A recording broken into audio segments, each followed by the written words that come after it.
لله وكفى وسلام على عباده الذين اصطفى اما بعد فاعوذ بالله من الشيطان الرجيم بسم الله الرحمن الرحيم رب اشرح لي صدري ويسر لي امري واحلل عقدة من لساني يفقهوا قولي واجعل لي وزيرا من اهلي اللهم فقهنا في الدين رب زدني علما اللهم انا نسألك علما نافعا رزقا طيبا وعملا متقبلا اللهم انفعني بما علمتني وعلمني ما ينفعني وزدني علما اللهم ارنا الحق حقا وارزقنا اتباعه وارنا الباطل باطلا وارزقنا اجتنابه آمین ثم آمین۔ سورہ مریم آج ہم شروع کریں گے۔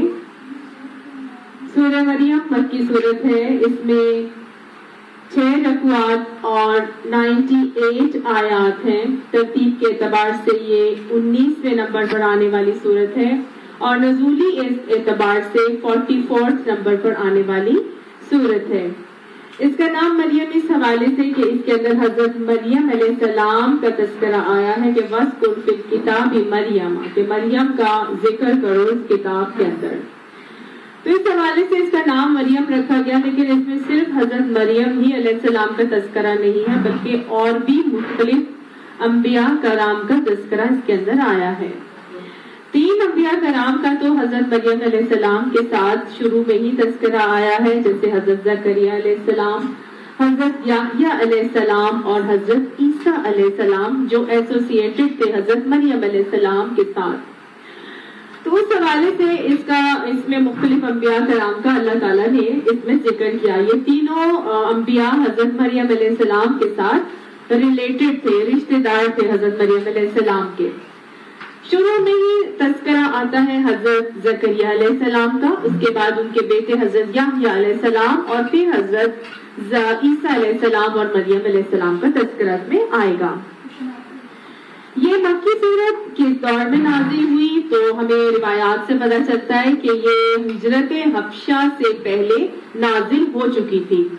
ہجرت حبشہ کب ہوتی ہے؟ آپ صلی اللہ علیہ وآلہ وسلم نے جب اعلانیہ دعوت تبلیغ شروع کی تو پھر مشرکین مکہ نے زدوں کو کرنا شروع کر دیا مسلمانان مکہ کو، اور عقوبتیں اور پرسیکیوشن اور انتہا سے زیادہ ٹارچر کیے گئے سارے مسلمان، اتنا زیادہ کہ ان کا وہاں پہ سروائیول مشکل ہو گیا کہ آپ صلی اللہ علیہ وآلہ وسلم نے انہیں ہجرت حبشہ کی طرف کوچ کرنے کا حکم دیا۔ تو پہلی ہجرت حبشہ کب ہوتی ہے؟ پہلی ہجرت حبشہ ہوئی تقریباً 5 نبوی کا دور ہے، اور آپ صلی اللہ علیہ وسلم کے کہنے کے اوپر تقریباً 11 مرد اور 4 خواتین ہجرت کر کے حبشہ چلے جاتے ہیں کہ آپ صلی اللہ علیہ وسلم نے انہیں یہ مشورہ دیا تھا کہ وہاں کا جو بادشاہ ہے وہ بہت نرم مزاج ہے اور ساتھ ہی وہاں پہ عدل کا نظام قائم ہے، تو تم وہاں چلے جاؤ اور وہاں پر اپنے دین پر قائم رہو۔ جب سب ہجرت کر کے حبشہ جاتے ہیں تو وہاں پر ایک افواہ پہنچتی ہے کہ شاید سارے کے سارے مکہ کے لوگوں نے اسلام قبول کر لیا ہے، تو ہجرت حبشہ کیے ہوئے کچھ لوگ واپس پلٹ کے آتے ہیں، لیکن وہ افواہ چونکہ غلط تھی، پھر آپ صلی اللہ علیہ وآلہ وسلم ہی کے کہنے کے مطابق دوسرے ہجرت حبشہ کی گئی، اور اس کے اندر کچھ نہیں تو تقریباً 85 کے قریب لوگ جو ہیں وہ ہجرت کرتے ہیں، جن میں 11 عورتیں تھیں اور باقی مرد تھے۔ یہ وہ ہجرت تھی جس کے اندر میاں بیوی بچے بہت لوگوں نے ہجرت کی، اور اس ہجرت کے اندر قریش مکہ کا کوئی گھرانہ ایسا نہیں ہوگا کہ جس کا کوئی فرد اس ہجرت میں شامل نہیں تھا۔ کسی کا باپ شامل اس ہجرت میں تھا، کسی کی بیٹی تھی، کسی کا داماد تھا، کسی کی بیوی تھی، کسی کی ماں تھی، کسی کا بھائی تھا، مطلب ہر گھر میں سے کوئی نہ کوئی شخص ہجرت حبشہ میں شامل تھا۔ تو مشرکین مکہ سے یہ بات برداشت نہیں ہوئی اور انہوں نے اس چیز کو ایبزارب نہیں کیا، اور انہوں نے کوشش کی کہ اس ہجرت کو روکا جائے اور ہم ایسے ہاتھ پہ ہاتھ دھر کر نہیں بیٹھیں گے۔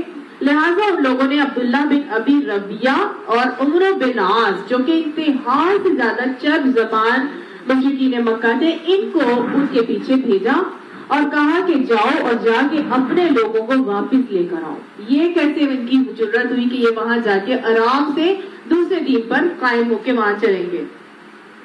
اب جب یہ ان کے پیچھے پہنچے تو ان کی خوش قسمتی ایسی تھی کہ جب یہ پہنچتے ہیں جدہ کے ساحل پہ تو ایک ان کو سفینہ مل جاتا ہے, اس میں یہ بیٹھ کے پہنچ جاتے ہیں. عمرو بن عاص اور عبداللہ بن ربیعہ جب وہاں پہنچتے ہیں تو یہ لوگ جا چکے ہوتے ہیں. ٹھیک ہے, اب یہ واپس پلٹ کر آئے اور پھر پورے کے پورے پلاننگ کے ساتھ کیا خوب ہدیے تحفے لے کر گئے. جب یہ ہدیے تحفے لے کر گئے حبشہ پہنچے تو نجاشی کے دربار میں جانے سے پہلے انہوں نے سارے درباریوں کو اپنی طرف کر لیا, ان کو ہدیے دے کر, تاکہ کوئی ان کی بات کو ریجیکٹ کر ہی نہ سکے, ریفیوز کر ہی نہ سکے. ان کے دلوں کو مول لیا ہدیے دے کر اور پھر اپنی بات آگے نجاشی تک پہنچائی. نجاشی بہت عادل بادشاہ تھا, عادل حکمران تھا. اس نے جب وہاں جا کے انہوں نے عمرو بن عاص اور عبداللہ بن ابی ربیعہ نے کیا کہا کہ ہمارے شہر کے چند نادان لونڈے بھاگ کر آپ کے ہاں آ گئے ہیں اور قوم کے اشراف نے ہمیں آپ کے پاس ان کی واپسی کی درخواست کرنے کے لیے بھیجا ہے. یہ لڑکے ہمارے دین سے نکل گئے ہیں اور آپ کے دین میں بھی داخل نہیں ہوئے ہیں, بلکہ انہوں نے ایک نرالا ہی دین نکال لیا ہے. جب یہ بات اس نے کہی تو نجاشی بہت حیران ہوا کہ بھئی یہ کیا بات ہوئی کہ نہ تم اپنے دین پر ہو, نہ تم میرے دین پر ہو, مطلب نہ تم اپنے بزرگوں کے دین پر ہو نہ میرے دین پر ہو, تو یہ کون سا تم نے نرالا دین اختیار کیا ہے. تو اس بات کو پوچھنے کے لیے اس نے کہا بھئی ایسے تو میں تمہاری بات نہیں سنوں گا, میں سب سے پہلے ان لوگوں کو بھی بلاؤں گا اور ان کا موقف بھی دیکھوں گا کہ وہ کیا کہتے ہیں. اب جب سارے آئے ہوئے مسلمان ہیں انہوں نے مکہ کو بلاوا بھجوایا گیا تو سب پریشان ہو گئے کہ اب ہم کیا کریں اور ہم کیسے جا کے آگے بات کریں. تو حضرت ام سلمہ کے قول کے مطابق وہ کہتی ہیں کہ ہم نے یہ ڈیسائیڈ کیا کہ ہم اپنا سردار حضرت جعفر طیار کو بناتے ہیں, حضرت جعفر بن ابی طالب کو بناتے ہیں اور وہ جا کے ہماری طرف سے وہاں نجاشی کے دربار میں بات کریں گے. تو انہوں نے اپنا لیڈر حضور صلی اللہ علیہ وسلم کے کہنے کے مطابق کہ جب مسلمانوں کی ایک جماعت ہو تو وہ اپنا ایک سربراہ مقرر کر لینا. تو انہوں نے حضرت جعفر کو اس چیز کی ذمہ داری سونپی کہ آپ جائیں گے تو آپ نے جا کر نجاشی کے دربار میں کہنا ہے. تو کیا کہنا ہے یہ بھی ڈیسائیڈ کیا گیا کہ حضرت سورہ مریم کی آیات جو ہیں ان کی تلاوت کی جائے گی. جب وہاں گئے نجاشی نے اس سے یہی کہا کہ بھئی میں نے یہ سنا ہے کہ مطلب انہوں نے یہ سوچ لیا تھا کہ چاہے ہم نجاشی ہمیں رکھیں چاہے ہمیں نکالیں, ہم نے بات وہی کرنی ہے جو ہمیں ہمارا دین حضور صلی اللہ علیہ وسلم نے سکھایا. جب پہنچے تو نجاشی نے چھوٹتے ہی سوال کیا کہ بھئی یہ کیا تم لوگوں نے کیا ہے کہ اپنی قوم کا دین بھی چھوڑ دیا اور میرے دین میں بھی داخل نہیں ہوئے ہو, نہ ہی دنیا کے دوسرے ادیان میں تم نے کسی دین کو اختیار کیا ہے, آخر یہ تمہارا نیا دین ہے کیا. اس پر مہاجرین کی طرف سے حضرت جعفر بن ابی طالب نے ایک تقریر کی اور اس تقریر میں اتنی بڑی تقریر ہے کہ وہ میں نے ساری تقریر آپ کو نہیں سنا رہی, جس کا لباب یہ ہے کہ انہوں نے پہلے یہ بتایا کہ جاہلیت میں عرب کا رسم و رواج اور طور طریقے کیا تھے جو ہم لے کے چل رہے تھے. پھر ہمارے اندر ایک نبی آئے اور انہوں نے آ کے ہمیں یہ اور یہ اچھی صفات جو ہے وہ بتائی. انہوں نے سارے مظالم کا ذکر کیا, پھر انہوں نے ساری اچھی صفات اور اچھے اخلاق, اچھے آداب اور اطوار کا جو نبی صلی اللہ علیہ وسلم نے ان کو سکھائے تھے ان کا ذکر کیا اور یہ کہا کہ ہم تو ان ظلم و ستم کو سہ کر یا جو ہم دوسروں پہ ڈھا کر ہم تنگ آ چکے تھے, لیکن یہ ایک ایسا دین ہمارے اندر آیا جس نے ہمارے اندر اطمینان اور سکون دے دیا ہے. تو یہ لوگ ہمارے دین پر ہمیں قائم نہیں رہنے دے رہے تھے, لہٰذا ہم نے اپنے نبی کے کہنے کے مطابق آپ کے ملک کا رخ اسی لیے کیا اس امید پر کہ ہمارے اوپر یہاں پر ظلم نہیں کیا جائے گا. نجاشی یہ بات سن کے بڑا حیران ہوا کہ بھئی باتیں تو ساری تم صحیح کر رہے ہو, تم یہ جو دین کی باتیں تم بتا رہے ہو, پہلے یہ ہوتا تھا, ہم اپنے بھائی کو قتل کرتا تھا, ہم بچیوں کو گاڑ دیتے تھے, اس قسم کی انہوں نے بہت ساری باتیں کی. تو باتیں تو ساری اچھی ہیں, تو مجھے بتاؤ گے کہ جو تمہارا نبی جو تمہیں سکھاتا ہے وہ کوئی کلام کا کچھ حصہ کوئی مجھے سناؤ. تو انہوں نے کیا کیا, سورہ مریم کی آیات کی تلاوت کرنی شروع کی. نجاشی تو بہت حیران ہوا کیونکہ ساری ہی چیزیں بہت پازیٹیو تھی اور کوئی بھی اس میں ایسی بات ہی نہیں تھی. تو اس نے کہا کہ یقیناً یہ کلام اور جو کچھ عیسیٰ علیہ السلام لائے تھے دونوں ایک ہی سرچشمے سے نکلے ہیں، لہٰذا خدا کی قسم میں تمہیں ان لوگوں کے حوالے نہیں کروں گا۔ یہ بات جب سنی تو عبداللہ بن ربی رضیہ اور عمرو بن العاص وہ تو بہت پریشان ہوئے۔ انہوں نے کہا یہ کیا، یہ تو ہمارے لونڈے ہمارے ہاتھ میں ہی نہیں آئیں گے، یہ تو یہیں پر اپنے دین پہ قائم رہیں گے۔ تو اب انہوں نے ایک اور چال چلی، انہوں نے تو چلی اپنی چال، لیکن اللہ واللہ خیر الماکرین، انہوں نے چال یہ چلی کہ انہوں نے یہ کہا کہ ان سے ذرا یہ پوچھو کہ حضرت مریم اور حضرت عیسیٰ علیہ السلام کے بارے میں ان کا کیا عقیدہ ہے۔ اب اس سورہ مریم کے اندر اس عقیدے کو بہت کھول کے واضح طور پہ بیان کیا گیا ہے۔ سورہ مریم نازل ہو چکی تھی، اس عقیدے کا ان لوگوں کو پتا تھا۔ اب جب یہ بات اس نے کہی نجاشی کو تو نجاشی نے دوبارہ ان کو بلاوا بھیج دیا کہ آؤ اور آ کے ذرا مجھے بتاؤ کہ عیسیٰ علیہ السلام اور مریم علیہ السلام کے بارے میں تمہارا نبی کیا کہتا ہے اور تمہارا ان کے بارے میں کیا عقیدہ ہے۔ جب یہ بات ان کو پتا چلی تو یہ اور پریشان ہو گئے، یہ اور پریشان ہو گئے کہ اس میں تو کہا گیا ہے کہ یہ لوگ تو کانسیپٹ آف ٹرینٹی کو مانتے، تین خداؤں کا عقیدہ، اور اس میں تو کہہ دیا گیا کہ حضرت عیسیٰ علیہ السلام جو ہے وہ انی عبد اللہ، کہ میں تو اللہ کا بندہ ہوں، تو خدا کا ہے ہی نہیں تصور۔ لیکن انہوں نے کہا نہیں، ہم کریں گے تو حق کی بات کریں گے، حق کے سوائے اس زبان سے اور کچھ نہیں نکلے گا، خواہ یہ ہمیں یہاں رہنے دے چاہے ہمیں یہاں سے نکال دے، لیکن ہم نے بات کرنی ہے تو حق کرنی ہے۔ اور مسلمان کو یہی سکھایا گیا ہے، خواہ دنیا میں جتنا مرضی نقصان ہو جائے کیا کرو، بات حقیقی ہونی چاہیے۔ تو انہوں نے ایسے ہی کہا، اور جب آگے سے عقیدہ پوچھا تو انہوں نے پوری کی پوری سورہ مریم کی آگے کی آیات تلاوت کرنی شروع کر دی۔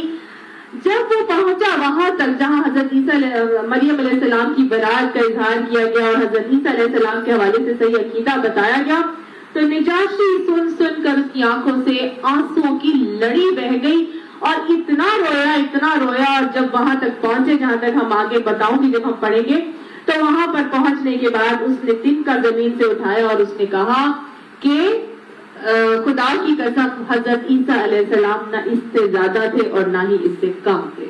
تو گویا اس نے پوری کی پوری حقیقت کو ایکسپٹ بھی کیا اور پھر مسلمانوں کو جو ہے وہاں پر رہنے کی اجازت بھی دے دی۔ پھر جعفر بن ابی طالب سے جب پوچھا تھا، سوال دوبارہ دہرایا تھا، تو انہوں نے جھوٹتے ہی برجستہ یہ بھی کہا تھا کہ وہ اللہ کے بندے اور اس کے رسول ہیں اور اس کی طرف سے ایک روح اور اللہ کا کلمہ ہے جسے اللہ نے کنواری مریم کے اوپر القاء کیا تھا۔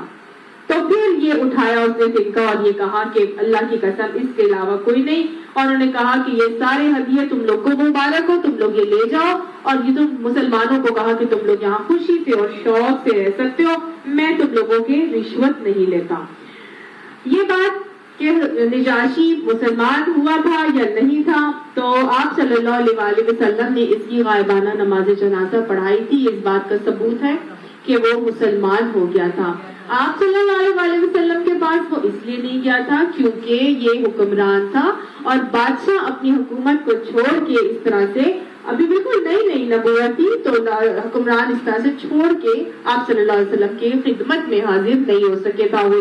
تو لیکن جب آپ صلی اللہ علیہ وسلم کو اس کی خبر ملی موت کی، تو آپ صلی اللہ علیہ وسلم نے اس کا غائبانہ نماز جنازہ پڑھایا تھا۔ تو بہرحال اس حوالے سے یہ اس کا تھوڑا سا بیک گراؤنڈ تھا سورہ مریم کا، جو میں نے آپ کے سامنے رکھا۔ اللہ سبحانہ تعالیٰ اس میں مجھے اور آپ کو کیا کہہ رہے ہیں؟ بسم اللہ الرحمن الرحیم، کاف ہا یا عین صاد، 5 حروف مقطعات پہ مبنی یہ ایک بہت بڑا حروف مقطعات کا ایک مجموعہ ہے۔ حروف مقطعات کا ہمیں معلوم ہے کہ اس کے معنی مجھے اور آپ کو نہیں پتا، نہ ہی نبی صلی اللہ علیہ وآلہ وسلم نے بتائے، لیکن یہ بہت بڑا، سب سے بڑا حروف مقطعات کا مجموعہ ہے۔ واللہ عالم کہ اس کا مطلب اور معنی کیا ہے، لیکن اتنی بڑی قسم ایک طرح سے کہہ لیجئے کہ اللہ تعالیٰ نے کسی بہت بڑے ناموں کے مجموعے کی یا کسی بہت بڑے مجموعے کی قسم اٹھانے کے بعد ایک انداز میں اللہ تعالیٰ فرما رہے ہیں، ذکر رحمت ربک عبدہ زکریا، ذکر ہے رحمت کی، تیرے رب کی رحمت کی، عبدہ جو اس نے اپنے بندے پر کی تھی۔ کون سے بندے پر؟ زکریا علیہ السلام کے اوپر۔ گویا اللہ کی رحمت کا ذکر ہے جو کہ انہوں نے اپنے بندے زکریا علیہ السلام کے اوپر کی تھی. کوئی رحمت تھی اللہ تعالیٰ کی جو وہ اپنے بندے زکریا علیہ السلام کون ہے؟ نبی ہیں, ان کے اوپر اللہ کی کوئی خاص رحمت ہوئی تھی. کون سی رحمت تھی؟ کس رحمت کا تذکرہ ہے یہاں پر؟ اذ نادى ربه نداء خفيا, جب پکارا رب کو اس نے, پکارنا چپ کے. گویا رب کو پکارا تھا حضرت زکریا علیہ السلام نے, ایک دعا مانگی تھی. اور کیسے مانگی تھی؟ چپ کے مانگی تھی. ٹھیک ہے, یہ کون سا وقت ہے جب حضرت زکریا علیہ السلام نے اپنے رب کو پکارا تھا, دعا مانگی تھی, چپ کے دعا مانگی تھی. یاد ہے آپ لوگوں کو سورہ آل عمران یاد کر لیجئے, کیا ہوا تھا اس کے اندر؟ حضرت مریم علیہ السلام کی والدہ حمنہ بنت فاخوس, ان کو ایک بیماری تھی, ان کو اٹھرا کی بیماری تھی, اس بات میں حمل ہو جاتا تھا, ان کا ابارشن ہو جاتا تھا, حمل نہیں ٹھہرتا تھا. تو انہوں نے اللہ تعالیٰ سے دعا مانگی تھی کہ اے اللہ, اگر تو مجھے ایک اولاد دے گا تو اس کو میں تیری نظر کر دوں گی. پھر اللہ تعالیٰ نے کیا کیا؟ ان کی اس دعا کو قبول کیا اور ان کو ایک بیٹی عطا فرما دی. اب جب بیٹی پیدا ہو گئی تو وہ تو نظر مانی گئی تھی کہ میں اللہ کی راہ میں وقف کروں گی, لیکن یہ تو مومنہ خاتون تھی, اللہ سے نظر ماننے والی تھی. انہوں نے کہا بیٹی, میرے یہاں تو بیٹی پیدا ہو گئی, لیکن بیٹا اور بیٹی ایک جیسے تو نہیں ہوتے, لیکن پھر بھی اللہ, میں نے اس کا نام مریم رکھ دیا ہے. اور مریم کا مطلب کیا ہوتا ہے؟ عبادت گزار, اللہ کی بھی عبادت گزار اور بندوں کی بھی خدمت گزار. میں نے تو رکھ دیا اس کا نام مریم, اور پھر کیا کر, میں اس کو تیری نظر طرف جو ہے وہ نظر کرتی ہوں. اللہ تعالیٰ کی طرف انہوں نے نظر کیسے کر دی کہ اپنی اس بچی کو, اس زمانے میں بچی کو دین سیکھنے, دین کی تعلیم کے لیے نظر کرنے کا کوئی کانسیپٹ نہیں تھا. لڑکوں کو بھیجا کرتے تھے دین سیکھنے سکھانے کے لیے, لیکن انہوں نے چونکہ نظر مانی لی تھی, انہوں نے دین سیکھنے کے لیے اللہ کے دین کی خاطر, اللہ کے دین کی خدمت کی خاطر انہوں نے اپنی بیٹی کو ہیکل سلیمانی میں وقف کر دیا. وہ ہیکل سلیمانی کس نے بنایا تھا؟ حضرت سلیمان علیہ السلام نے بنایا تھا. اب اس ہیکل سلیمانی میں جب یہ جاتی ہیں تو یہ ایک ایسے گھرانے سے تعلق رکھتی ہیں کہ جہاں پر آپ دیکھیے جس کی ماں اتنی زیادہ خدمت گزار, اللہ کی اطاعت گزار, اللہ کی خدمت بردار ہے کہ ایک دعا مانگی ہے تو کیسی کہ ایک اولاد بھی دے دے تو میں اس کو دین کے کاموں کے لیے وقف کر دوں گی. اس سے ماں کی مینٹل لیول کا اندازہ لگائیں کہ وہ کتنی اللہ کی فرما بردار اور اطاعت گزار تھی. حمنہ بنت فاخوس کہ مطلب ایک اولاد ملتی ہے تو انسان کہتا ہے اس کو میں اپنے ساتھ اپنے جگر سے لگا کے رکھوں گی, اس کو اپنا فرما بردار بناؤں گی, اس کو اپنے لیے یہ کروں گی, میرا بچہ ہوگا وہ یہ کر کے دے گا. لیکن نہیں, یہ کیا کر رہی ہے, اگر تو مجھے دے گا تو میں تیرے ہی کام کے لیے اس کو وقف کروں گی. تو یہ کام جو وہ کرتی ہیں, تو اب اتنی بڑی نیکوکاروں کا گھرانہ ہے جہاں کی عورت ایک نظر مان رہی ہے, کر بھی دیتی ہے اپنی نظر کو پورا. اب جب نظر کو پورا کرتی ہیں اور بچی کو بھیجتی ہے ہیکل سلیمانی میں, تو ہیکل سلیمانی میں جو مجاور اور خادم ہے وہ سب لڑنا شروع ہو جاتے ہیں کہ یہ اتنے بڑے گھرانے کی لڑکی آئی ہے, اس کی کفالت میں کروں گا, دوسرا کہتا ہے میں کروں گا, تیسرا کہتا ہے میں. اب حضرت زکریا علیہ السلام اس دور کے نبی ہیں, یہ حضرت مریم علیہ السلام کے خالو بھی تھے. رشتے میں کہا جاتا ہے یا تو رشتے کی بہن کے, حضرت حمنہ بنت فاخوس کی کوئی رشتے کی بہن تھی یا سگی بہن تھی, واللہ عالم, لیکن خالو لگتے تھے حضرت مریم کے. یہ لا اولاد تھے, ان کی کوئی اولاد نہیں تھی, لیکن یہ نبی تھے اور انہوں نے یہ بھی وہاں پہ ہیکل سلیمانی میں کام کرتے تھے. بیسیکلی پیشہ کے طور پر یہ بڑھائی تھے, ہاتھوں سے کام کیا کرتے تھے اور اپنے ہاتھوں سے فرنیچر بنا کے اور سیل کیا کرتے تھے. ہاتھوں سے کام کرنا انبیاء کی صفت ہے, انبیاء کی کا وصف ہے. ہاتھوں سے کام کرنے سے کبھی بھی انسان کو پیچھے نہیں رہنا چاہیے. ایک مرتبہ آپ صلی اللہ علیہ وسلم نے ایک شخص کو دیکھا, اس کے ہاتھ کام کر کے نا سخت ہو گئے تھے, جیسے مزدوروں کے ہاتھ ہو جاتے نا, کتنے رف اینڈ ٹف ہو جاتے ہیں, بہت اکڑے سے.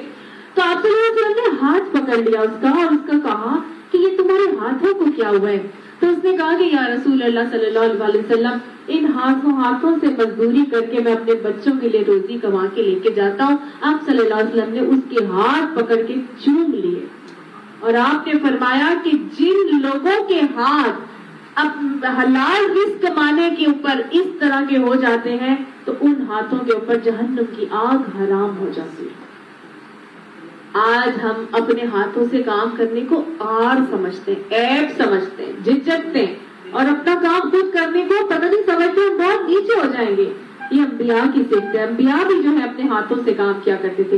حضرت زکریا علیہ السلام جو ہے وہ وہیں پر موجود ہیں. اب سب آپس میں لڑائی کر رہے ہیں, ہم کفالت کمائیں رکھیں گے, اس کی ہم کفیل بنیں گے, لیکن اللہ تعالیٰ اپنے کام کر کے رہتا ہے. وہ بہترین بچی آئی تھی, بہترین ماں کی بچی آئی تھی.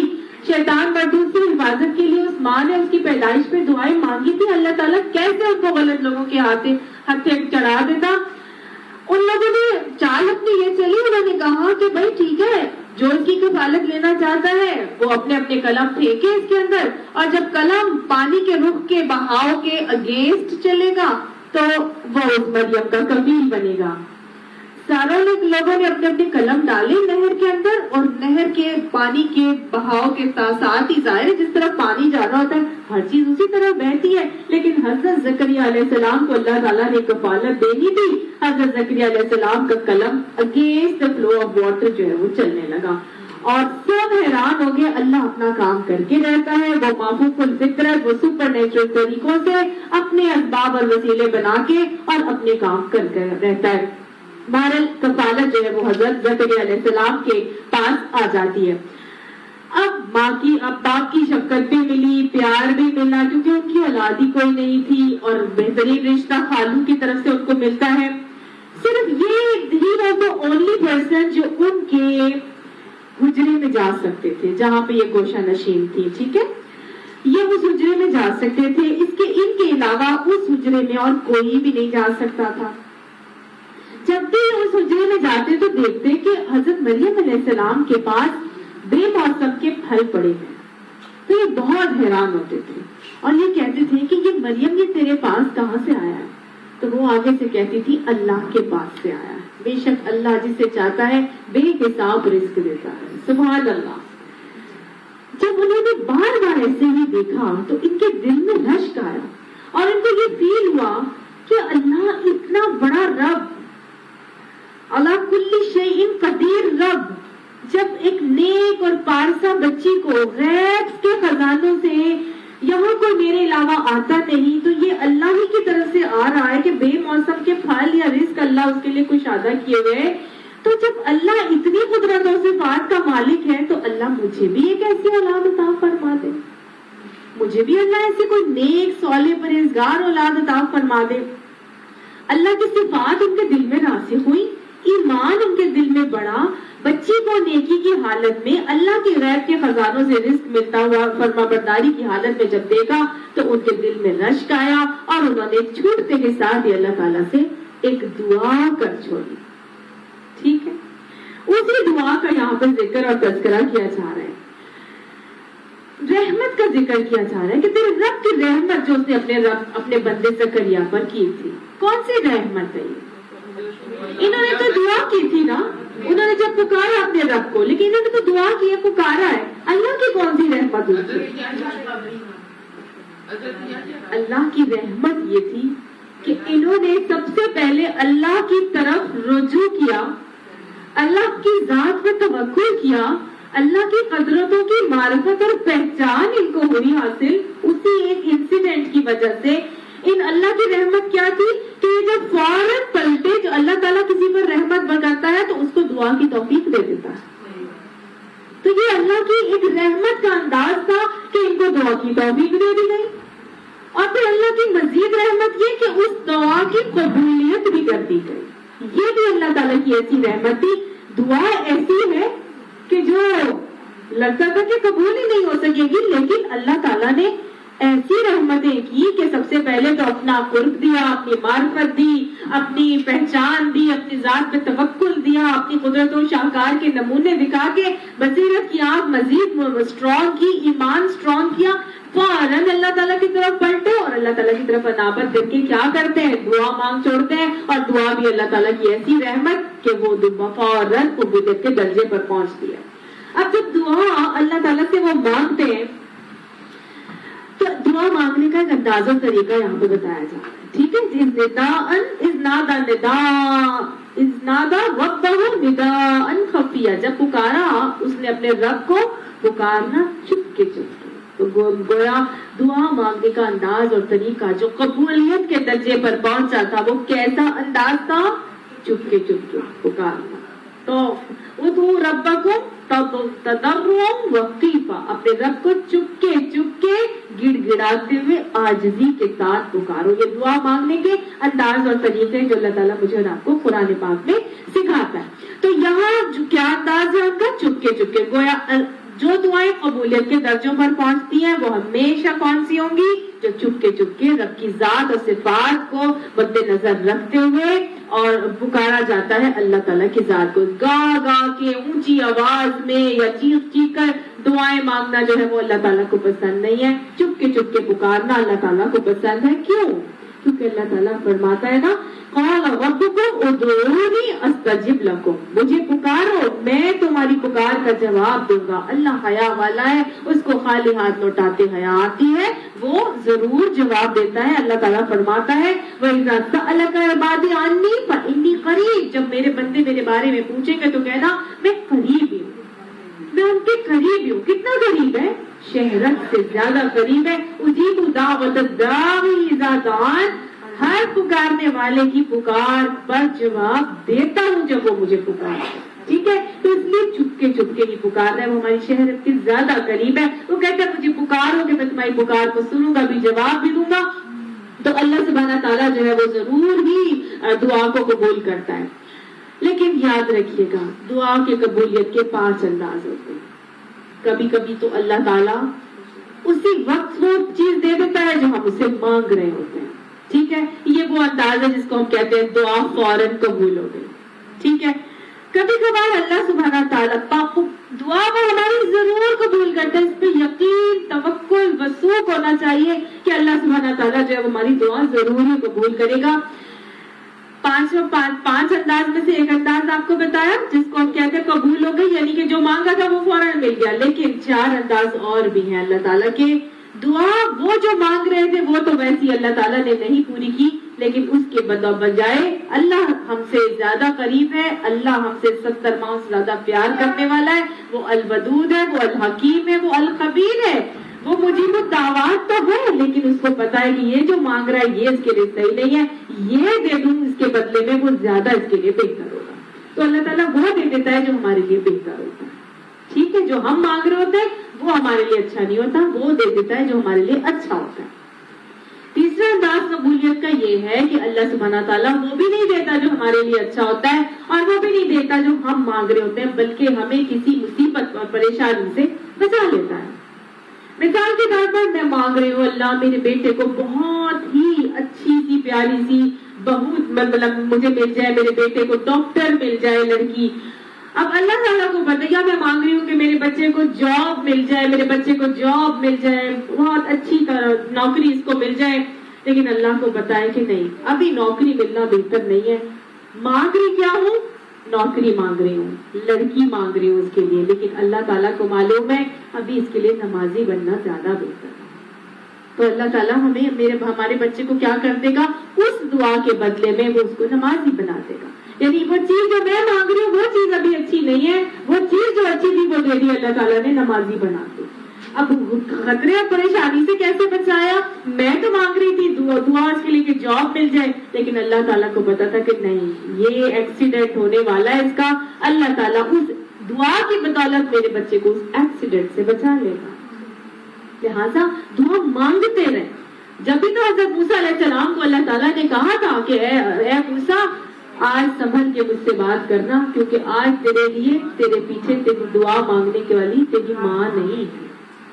یہ والدین جب ہمارے اس دنیا سے چلے جاتے ہیں نا پھر ہمیں پتہ چلتا ہے کہ کیسے مشکلات اور تکلیفوں کا انبار ہوتا ہے جو ہم پر ون آفٹر دا ادر گرتا رہتا ہے.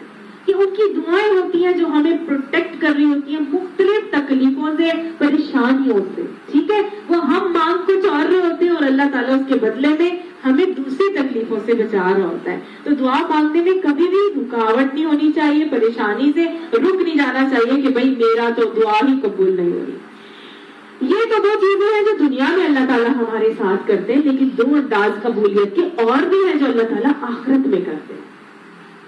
نہ اللہ دنیا کی مانگی ہوئی چیز دیتے ہیں، نہ اس کے بدلے میں دوسری چیز دیتے ہیں، نہ کسی تکلیف سے اس دعا کے بدلے میں بچاتے ہیں، بلکہ اللہ سبحانہ تعالیٰ کیا کرتے ہیں، اس دعا کے بدلے میں ایک اجر کا انبار ہے جو محفوظ کر دیتے ہیں میرے اور آپ کے لیے آخرت میں. اور جب حدیث بتاتی ہے، حدیث سے مفہوم سے پتہ چلتا ہے کہ جب مومن اپنی ان دعاؤں کو دیکھیں گے تو وہ روئیں گے اور وہ کہیں گے کاش ہمیں دنیا میں کوئی دعا بھی ہماری قبول نہ ہوئی ہوتی کہ اس کے بدلے میں ہمیں اتنا اجر ملنا تھا. ایک اور انداز اور طریقہ اللہ تعالیٰ کا، نہ اجر دیں گے، نہ دنیا میں کچھ دیں گے، نہ آخرت میں اجر دیں گے. اللہ تعالیٰ کیا کریں گے؟ اپنے اس بندے کو اپنے قریب کر لیں گے، اس کو اپنے قریب کر کے اور پھر اس کو کہیں گے اے میرے بندے، تو نے فلاں فلاں فلاں وقت میں فلاں دعا مانگی تھی نا؟ تو وہ کہے گا ہاں یا اللہ مانگی تھی. تو وہ اللہ تعالیٰ فرمائیں گے پھر میں نے وہ قبول نہیں کی تھی. تو وہ کہے گا کہ نہیں یا رب وہ تو میری دعا قبول نہیں ہوئی. تو اللہ تعالیٰ فرمائیں گے آج مانگ جو مانگنا چاہتا ہے آج قبول کرو.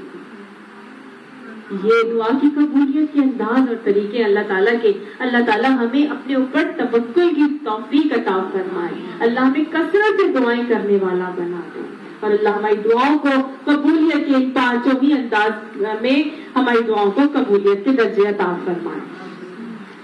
تو یہ ہے جب انہوں نے چپکے اپنے رب کو پکارا. اور کیسے پکارا؟ چپکے پکارا تھا نا. پکار میں کہا کیا تھا؟ انہوں نے کہا عرض کیا اے پروردگار میری ہڈیاں تک گھل گئی ہیں اور سر بڑھاپے سے بھڑک اٹھا ہے. اے پروردگار میں تجھ سے کبھی بھی دعا مانگ کر نامراد نہیں رہا. ولم اکم بدعائک رب شقیا، کہ اے میرے رب میں کیا ہے، میری تو ہڈیاں گھل گئی، میں تو بوڑھا ہو گیا، میں تو پھوس ہو گیا، سر بھی بڑھاپے سے سفید ہو گیا، بھڑک اٹھا ہے، لیکن اے اللہ میں نے تجھ سے جب بھی دعا مانگی ہے میں کبھی نامراد نہیں ہوا. پہلے اپنی پرابلمز بتائیں، اپنی تکلیفیں بتائیں، اپنی مجبوریاں بتائیں. اللہ میں تو بوڑھا ہو گیا، اللہ میرے سے تو کچھ کیا نہیں جاتا، ساری دنیا مجھے بوڑھا کہتی ہے، ہر طرف سے بڑھاپا نظر بھی آ رہا ہے، چھلک بھی رہا ہے، لیکن میں تیری ذات پہ توکل رکھتا ہوں کہ جب مانگا ہے تو نے دیا ہی دیا ہے. کیا دماغ میں آ رہا تھا؟ یہ آ رہا تھا نا کہ یہ رب اتنا قدیر ہے کہ غیر کے خزانوں سے اس کو بچی کو بند کمرے میں جنت کے روز رزق پہنچا رہا ہے، تو یہ رب کچھ بھی کر سکتا ہے. توکل آ رہا تھا نا اللہ تعالیٰ کے اس ذات کے اوپر. پھر دوسری بات ان کے دماغ میں کیا آ رہی تھی؟ مجھے اپنے پیچھے اپنے بھائی بندوں کی برائیوں کا خوف ہے. یعنی لوگوں کی برائیوں کا خوف تھا، دین کی تبلیغ کی فکر لاحق تھی. میرے بعد پیچھے ان کی اصلاح کا کیا بنے گا، کون سا ذریعہ ہوگا؟ اولاد تو میرے پاس ہے نہیں، بیٹا تو میرا کوئی ہے نہیں جو میری وراثت کو لے کے چلے، تو مجھے بہت ڈر ہے کہ اگر میں اس دنیا سے چلا گیا تو میری قوم کا کیا بنے گا. تو گویا قوم کی ہدایت کی فکر تھی. ٹھیک ہے، رب کی ذات پہ توکل تھا، قوم کی ہدایت کی فکر تھی، لیکن اپنی بڑھاپے، اپنی مجبوریاں، اپنی پرابلمز، اپنی کرائسس، اپنی ساری تکلیفیں جو ہے اللہ تعالیٰ کے آگے رکھ دی. اور دوسری تکلیف کیا رکھی ہے؟ میری بیوی بھی بانجھ ہے نا. وکانت امراتی آخرن، میری تو بیوی بھی بانجھ ہے، تو مجھے اپنے فضل خاص سے ایک وارث عطا کر دے جو میرا وارث بھی ہو اور آل یعقوب کی میراث بھی پائے. اور اے پروردگار اس کو ایک پسندیدہ انسان بنا.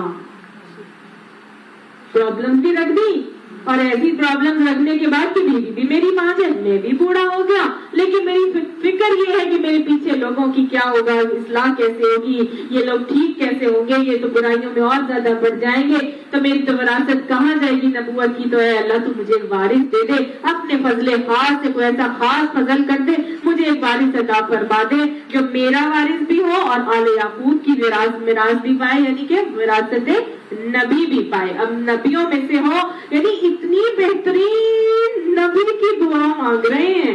ابھی اولاد کی وہ ہے کہ پتہ نہیں کیسے ہونی ہے، تکلیفیں ساری آگے رکھ دی کہ یہ بھی نہیں ہے، یہ بھی نہیں ہے، یہ بھی نہیں ہے، لیکن اللہ تو تیرے سے میں کبھی بھی مانگ کر نامراد نہیں ہوا. اور ایسی اولاد عطا فرما جو پسندیدہ ہو، ایک صالح بچہ مانگا. ربی حب لی من لدنک ذریۃ طیبۃ انک السمیع الدعاء. دوسری کون سی دعا مانگی تھی؟ ربی لا تذرنی فردا وانت خیر الوارثین، مجھے اکیلا تنہا نہ چھوڑنا اور تو بہترین وارث دینے والا ہے. یہ قنوتیت کا ایک فیز تھا جو حضرت زکریا علیہ السلام کے اوپر آیا تھا. جب انسان دنیا سے ماورا ہو کے اللہ تعالیٰ کے ساتھ 1 to 1 ہو کے جڑتا ہے نا، تو بس اس کو وہ کہتے ہیں نا کہ نماز مومن کی معراج ہے. جب آپ اس معراج میں جاتے ہیں نا تو بس آپ ہوتے ہیں اور اللہ ہوتا ہے. پھر آپ کو دنیا کا کچھ نہیں پتا ہوتا. تبھی تو صحابہ کرام کو پتا نہیں چلتا تھا. ایک صحابی یہ تیر لگا ہوا ہے اور انہوں نے کہا جب میں سجدے میں جاؤں گا تب میرا تیر نکالنا ہے نا. حضرت علی تب میرا تیر نکالنا. کیوں؟ کیونکہ اس وقت میں اور اللہ ہوگی، مجھے پتہ ہی نہیں دنیا میں کیا ہو رہا ہے. یہ ان کی یہ فیز، یہ قنوتیت کا فیز کہلاتا ہے. اس میں جب انسان جاتا ہے نا تو صرف اور صرف اس کو اللہ کی ذات پہ توکل، اللہ کی قدرتیں، شاہکار، نمونے، صفات، جلال اور اللہ کی معرفت، اللہ کی پہچان نظر آ رہی ہوتی ہے. پھر اس کو کچھ نہیں سمجھ میں آ رہا ہوتا.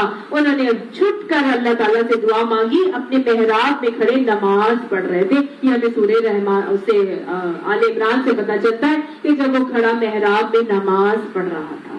ٹھیک ہے، تو وہ نماز کی فیز میں گئے. مومن کی معراج ہے، ادھر سجدے میں، ادھر اللہ سے دعائیں مانگی. اللہ تعالیٰ کی طرف سے دعائیں کی قبولیت آئی.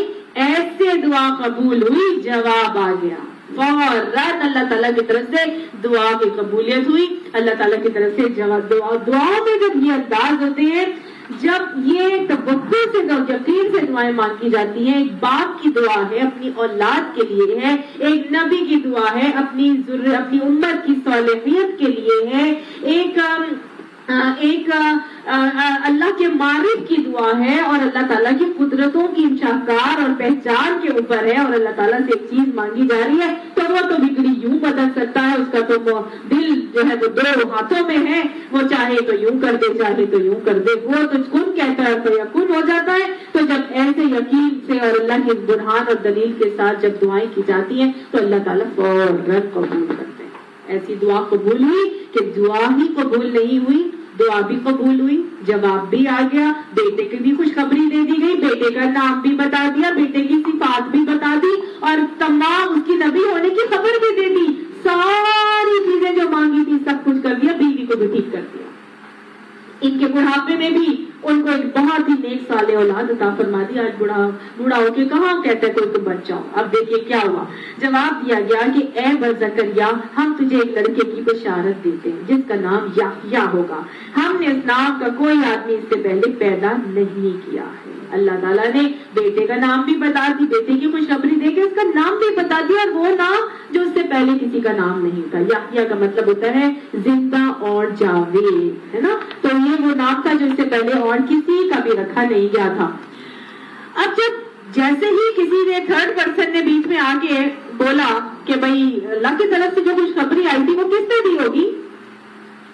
فرشتے نے دی ہوگی، کیونکہ یہ کلیم اللہ تو نہیں تھے نا، اللہ تعالیٰ سے کلام تو نہیں ہوتا تھا، تو ظاہر ہے فرشتے نے دی. تو کوئی 3rd پرسن اللہ اور ان کے درمیان ہائی ہوا جس نے خوشخبری دی نہیں. ان کو جواب فرشتوں کی طرف سے جواب دیا گیا تھا. اب جب 3rd پرسن آیا تو 1 to 1 اللہ کا تعلق جو ہوا تھا قنوتیت کی جو فیز میں گئے ہوئے تھے وہ نکل گیا. اب دنیاوی وسیلے اسباب سارے نظر آنا شروع ہو گئے. ٹھیک ہے نا. اس وقت تو بس اللہ اور میں اور آپ ہے نا، جیسے انسان اکیلے میں تنہائی میں اللہ سے ہم کلام ہو گئے. ساری تکلیفیں، رو رہے، پریشانیاں، خوشیاں سب اللہ تعالیٰ سے کہے جا رہے. اب جب دنیاوی اس میں آئے تو پتہ چلا فرشتے نے جب کچھ بات کہی تو ہوا نہیں میں تو دنیا میں ہوں. اب ان کو دوبارہ اپنی ساری تکلیفیں، پریشانیاں، اسباب نظر آنے شروع ہو گئے. اور انہوں نے کہا پروردگار بھلا میرے یہاں بیٹا کیسے ہوگا؟ میری تو بیوی بھی باہر ہے اور میں بھی بوڑھا ہو کے سوکھ چکا ہوں. جب دعا مانگ رہے تھے تو یہی الفاظ کہہ رہے تھے، تب نہیں ان کو بدلے گا. سوچئے تب بھی تو بدل تھا نا. وکانت امراتی آخرن، پہلے بھی یہی کہا تھا، اب بھی وہ یہی کہہ رہے ہیں کہ بھائی وکانت امراتی آخرن، کہ بھائی میری تو بیوی بھی بھانج ہے. تب مانگا تھا، تب بھی تو یہی کہہ کے مانگا تھا، تب بھی تو یہی کہہ کے مانگا تھا کہ میں بھی بوڑھا ہو گیا ہوں، ہڈیاں گل گئی ہیں، بڑھاپے سے سر بڑک اٹھا ہے، بیوی بھانج ہے، کچھ بھی نہیں ہے میرے پاس. اب کہہ رہے میرے پاس کیسے اولاد ہوگی؟ نہیں تو یہ دنیاوی پرابلم اسباب سارے نظر آ رہے ہیں. نکل آئے تھے, اس فیز میں سے نکل آئے تھے. آپ اس سے اندازہ کریں کہ وہ معراج کا فیز کتنا بہترین فیز ہے, جس میں انسان 1 to 1 اللہ تعالیٰ سے پوری معرفت کے ساتھ پورے وثوق اور توکل سے کرتا ہے. اس سے ایک اور چیز بھی سمجھ میں آتی ہے کہ ایمان کی حالت ہمیشہ ایک جیسی نہیں رہتی.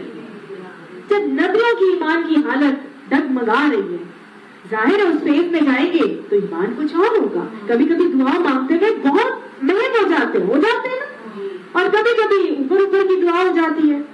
اپنا یہ فیز ہم خود بھی محسوس کر سکتے ہیں, نماز کی حالت میں بھی محسوس کر سکتے ہیں.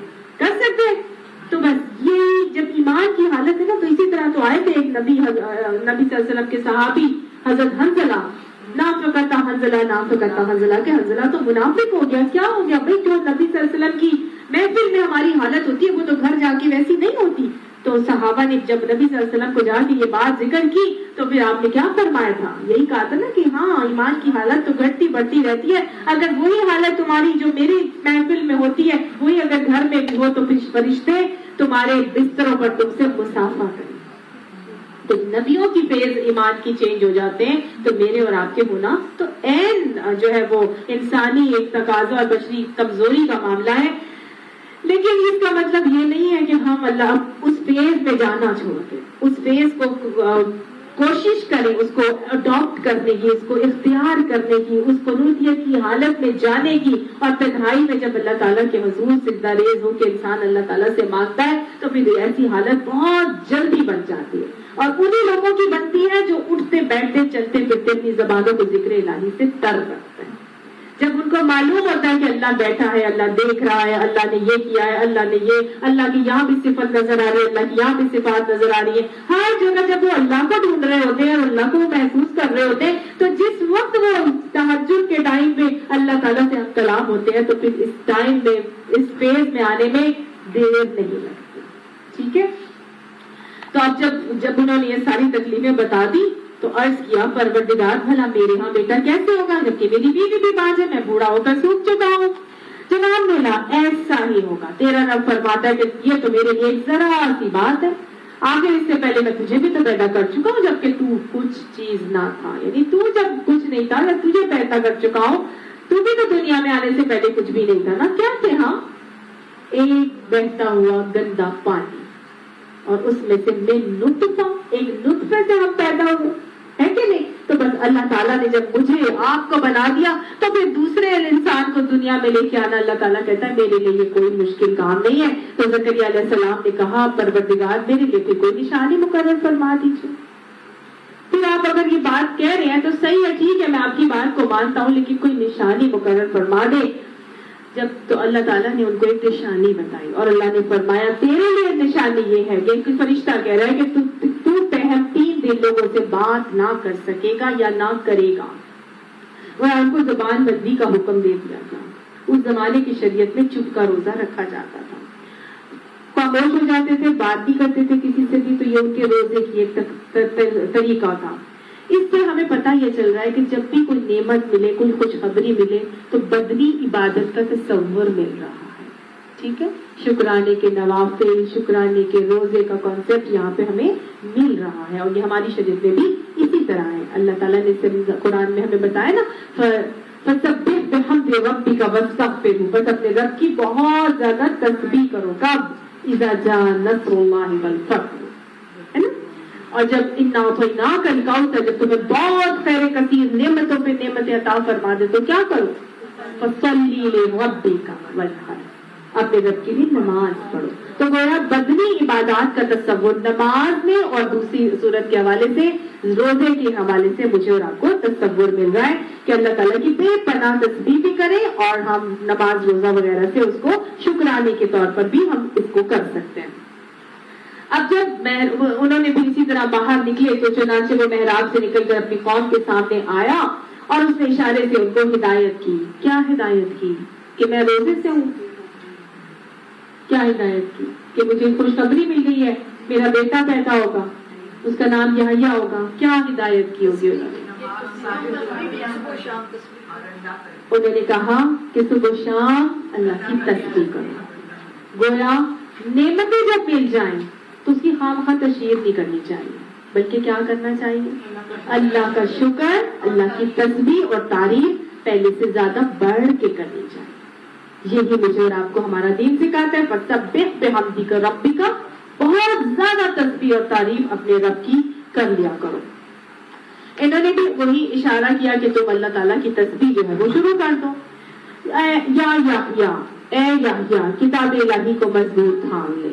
اب یہ جو حضرت یحییٰ علیہ السلام تھے، ان کی خوشخبری دی گئی۔ حضرت یحییٰ علیہ السلام پیدا ہوئے۔ حضرت یحییٰ علیہ السلام جب پیدا ہوئے تو حضرت عیسیٰ علیہ السلام سے یہ 6 مہینے، کہیں آتا ہے 1 سال بڑے تھے، ٹھیک ہے۔ حضرت یحییٰ علیہ السلام کی جو خوشخبری حضرت زکریا کو دی گئی ہے، اس کے بعد حضرت مریم علیہ السلام کے ساتھ وہ سارا حضرت عیسیٰ علیہ السلام والا معاملہ ہوتا ہے، تو اس حوالے سے یا 6 مہینے یا 1 سال کا جو ہے نا ان کا ڈفرینس تھا۔ حضرت یحییٰ علیہ السلام جب پیدا ہوئے تو آپ کہہ لیجیے کہ 2 ریاستیں تھیں، ایک یہودیہ کی ریاست تھی اور ایک اسرائیلیہ کی ریاست تھی، تو ایک سائڈ بائی سائڈ چل رہی ہیں، سمجھے، ایک ادھر ہے اور ایک ادھر ہے۔ اس طرف والی میں حضرت زکریا علیہ السلام اور ان کے بیٹے یحییٰ تبلیغ کرتے ہیں، اور اس طرف والی میں کون کرتا ہے؟ حضرت عیسیٰ علیہ السلام تبلیغ کرتے ہیں۔ کتاب کس کے اوپر آئی؟ حضرت عیسیٰ علیہ السلام کے اوپر، لیکن یہ کون تھے؟ حضرت عیسیٰ علیہ السلام کے کزن لگتے تھے، لیکن ساتھ ساتھ انہی کی کتاب کی جو تجدید ہو گئی تھی اسی کی یہ بھی تبلیغ اور تائید کرتے تھے۔ سمجھ آ گئی؟ جو احکامات ان کو ملتے تھے حضرت عیسیٰ کو، وہی احکامات ان کو ملتے تھے، یہ اپنی علاقے میں پہنچاتے تھے، وہ اپنے علاقے میں پہنچاتے تھے۔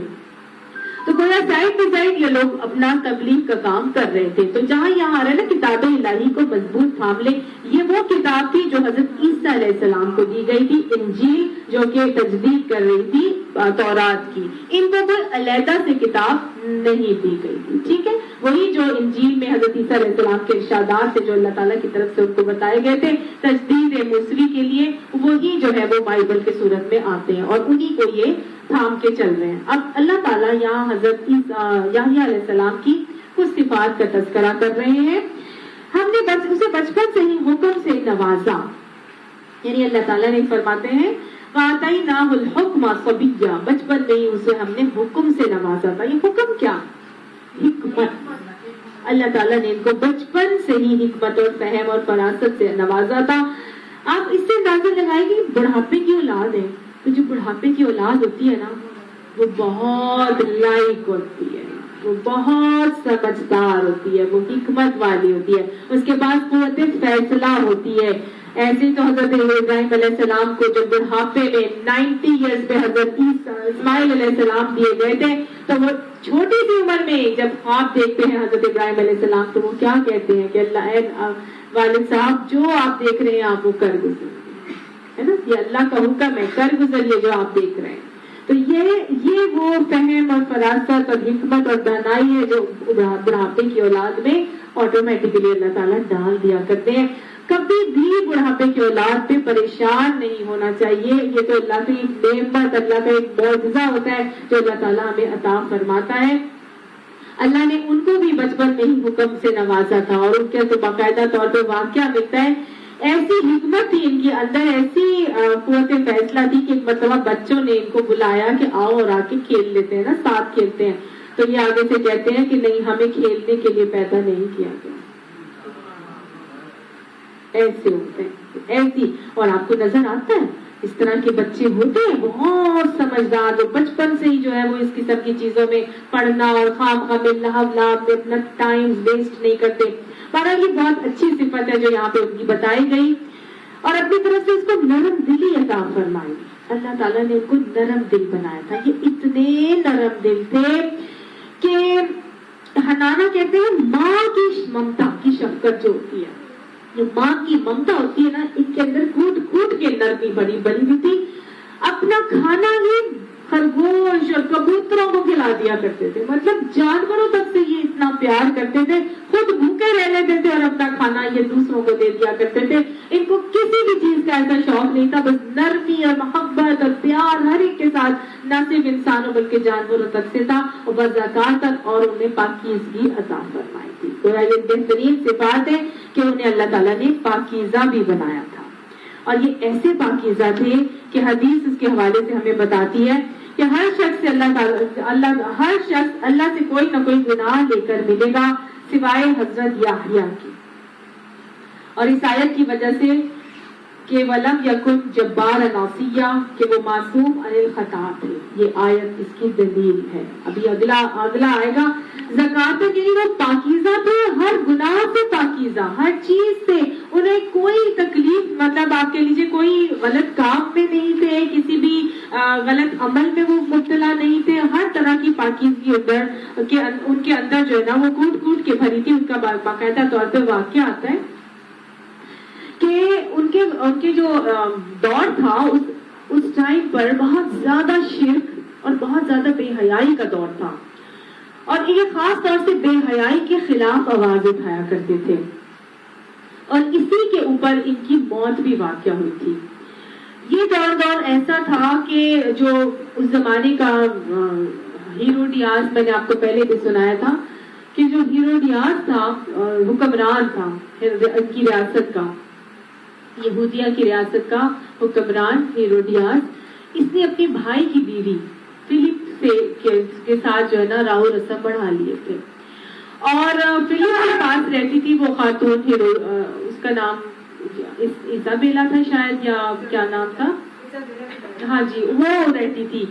وہ انتہائی خراب قسم کی واہیات عورت تھی, اور اس نے اپنی بیٹی کو باقاعدہ طور پر ڈانس کی تربیت دی, اور اس نے اپنی بیٹی کو اس لیے ڈانس سکھایا کہ میرا جو میاں ہے یہ خوش ہو کے اس کو ریاست کا سربراہ بنا دے گا. پھر اس کا موقع آیا سالگرہ کا یا کوئی جشن کو تہوار تھا جس پہ اس نے ڈانس کیا, اور اس ڈانس کے اوپر, اس ڈانس کرنے سے پہلے یہ جو عورت تھی اس کی بیٹی بہت ہی حسین عورت سے بھی خوبصورت تھی, اپنی ماں سے بھی زیادہ خوبصورت تھی. ایک دن یہ کھڑی ہوئی تھی تو اس کو نظر آئے حضرت یحییٰ علیہ السلام, جن کو قید کیا ہوا تھا بادشاہ نے. تو جب اس نے دیکھا حضرت یحییٰ علیہ السلام کو تو بڑا وجیب تھے. ظاہر نبیوں کو اللہ تعالیٰ نے خوبصورتی وجاہت بھی دی ہوتی ہے, اور شرف جن کے اندر ہوتی ہے نا نگاہوں میں, ان کے اندر ایک علیحدہ ہی خوبصورتی ہوتی ہے اور اٹریکشن ہوتی ہے. تو یہ کہیں کھڑکی سے دیکھ رہی تھی تو اس کو نیچے حضرت یحییٰ علیہ السلام گارڈننگ کرتے ہوئے نظر آئے مالی کے طور پر. اس نے ان کو بلوا بھیجا, اور بلوایا تو اس نے پھر دعوت گناہ دی. تو حضرت یحییٰ علیہ السلام نے آگے سے, وہ تو خود پاکیزہ رہنے والے تھے, وہ خود کیسے کوئی کام کر سکتے تھے, دوسروں کو منع کرتے تھے. وہ کہنے لگے کہ میرے, اچھا نظر اٹھا کے وہ اس کی طرف دیکھ بھی نہیں رہے تھے, تو وہ اس کو اور بھی کوفت ہوئی کہ یہ تو میری طرف نگاہ اٹھا کے بھی نہیں دیکھ رہے. تو حضرت یحییٰ علیہ السلام نے آگے سے کہا کہ تیری طرف دیکھنا بھی میں گناہ سمجھتا ہوں. تو اس کو اس نے اتنی حد تک محسوس کیا کہ اس نے کہا کہ میں اس کا بدلہ لے کر رہوں گی, اور پھر اس نے اس کا بدلہ لیا. اور پھر اس کا آگے پڑھتے ہیں کہ کیسے بدلہ لیا. بہرحال وہاں وکانا تقیہ, اور وہ بہت متقی تھے, متقی اللہ سے ڈرنے والے تھے. ایسے اللہ تعالیٰ سے ڈرا کرتے تھے کہ دنیا کو چھوڑ کے نکل جاتے تھے, اور پریشان حال ہو کے. یہ نہیں کہ تاریخ و دنیا اور کیا کہہ لیں رہبانیت انہوں نے اختیار کر لی تھی, نہیں, دنیا میں کوئی دل نہیں. اللہ کا خوف اتنا ان کے اوپر طاری تھا کہ اس خوف خدا کی وجہ سے روتے رہتے تھے, اور اتنا روتے تھے کہ رو رو کے ان کے گالوں پر کھڈے پڑ گئے تھے. ایک دن جنگلوں میں چلے جاتے تھے دنیا کو چھوڑ کر, ایک دن 3 دن ہو گئے یہ نظر نہیں آ رہے. تو حضرت زکریا علیہ السلام ان کے پیچھے گئے کہ کدھر ہے. تو جنگل میں ایک قبر کھود کے اس میں کھڑے ہوئے تھے اور روئے جا رہے تھے. تو وہ پوچھنے لگے کہ بھائی یہ کیا ہوا ہے, کیوں رو رہے ہیں آپ, میں آپ کو ڈھونڈ رہا ہوں 3 دن سے, اور آپ یہاں قبر کھود کے کھڑے ہو کے اس میں رو رہے. تو حضرت یحییٰ علیہ السلام نے کہا, والد صاحب آپ نے ہی تو بتایا تھا کہ جنت کے اور ہمارے درمیان میں کا جو فاصلہ ہے وہ آنسوؤں سے طے ہوگا, اس لیے رو رہا ہوں.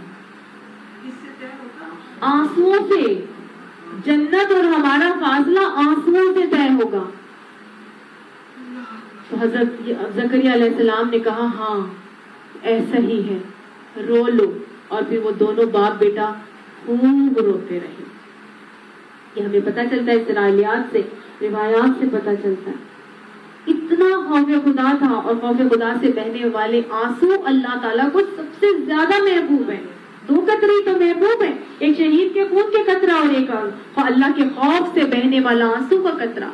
یہ آنسو کا قطرہ جو اللہ کے خوف سے بہتا ہے مکھی کے پر کے برابر، سر کے برابر بھی ہوگا نا، اور اگر کسی چہرے کو چھو جائے تو اس چہرے پر جہنم کی آگ حرام ہو جاتی ہے. لہٰذا اللہ تعالیٰ ہمیں اپنا خوف عطا فرمائے، اپنا تقوی عطا فرمائے، اور اللہ اپنی خوف میں ہمیں آنسو بہانے کی بھی توفیق عطا فرمائے. اب اللہ کا خوف اور اللہ کا تقوی اتنا ہے کہ چھوڑ چھوڑ کے جنگلوں میں چلے جاتے ہیں اور جا کے اپنا کھانا جو ہے وہ پتے کھاتے تھے بس درختوں کے، اپنا کھانا دوسروں کو کھلا دیتے تھے، اور پھر بھی کہتے رہتے تھے کہ میرے پاس اتنی نعمتیں بھلا کسی کے پاس ہوں گی. اور اللہ تعالیٰ ان کی صفت بتا رہا ہے وَبَرًّا بِوَالِدَيْهِ، اور اپنے والدین کا حق شناس تھا، ان کے ساتھ نیکی کرنے والا تھا.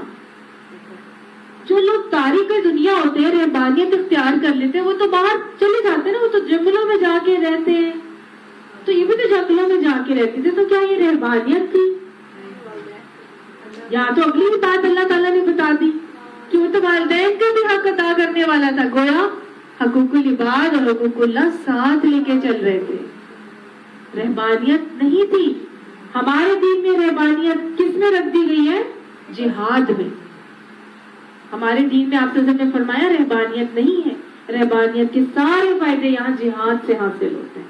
ہم نے حقوق اللہ بھی ادا کرنا ہے، حقوق العباد بھی ادا کرنا ہے، والدین کے حق شناسی بھی کرنی ہے. اور یہ بہترین اولاد کی صفات میں سے بتایا جا رہا ہے کہ وہ اپنے والدین کا حق شناس تھا. وَلَمْ يَكُنْ جَبَّارًا عَصِيًّا، اور وہ کوئی بہت زیادہ ناپسندیدہ انسان نہیں تھا اور نہ ہی نافرمانی کرنے والا تھا. اور سارے لوگ کوئی نہ کوئی گناہ لے کے آئیں گے سوائے حضرت یحییٰ علیہ السلام کے اس آیت کے حوالے سے کہ انہوں نے کبھی کوئی گناہ نہیں کیا تھا. سبحان اللہ. سب نبیوں کے گناہ آئیں گے لیکن ان کا کوئی گناہ نہیں ہے. یہ آیت اس بات کا پروف ہے. جب کوئی ان صفات کو اپنے اندر لے لیتا ہے، اللہ تعالیٰ ہمیں ہماری اولادوں کے اندر ایسی صفات عطا فرما دے. آج کیا ہے؟ آج نرم دلی تو بچوں کے اندر کیا آئے گی؟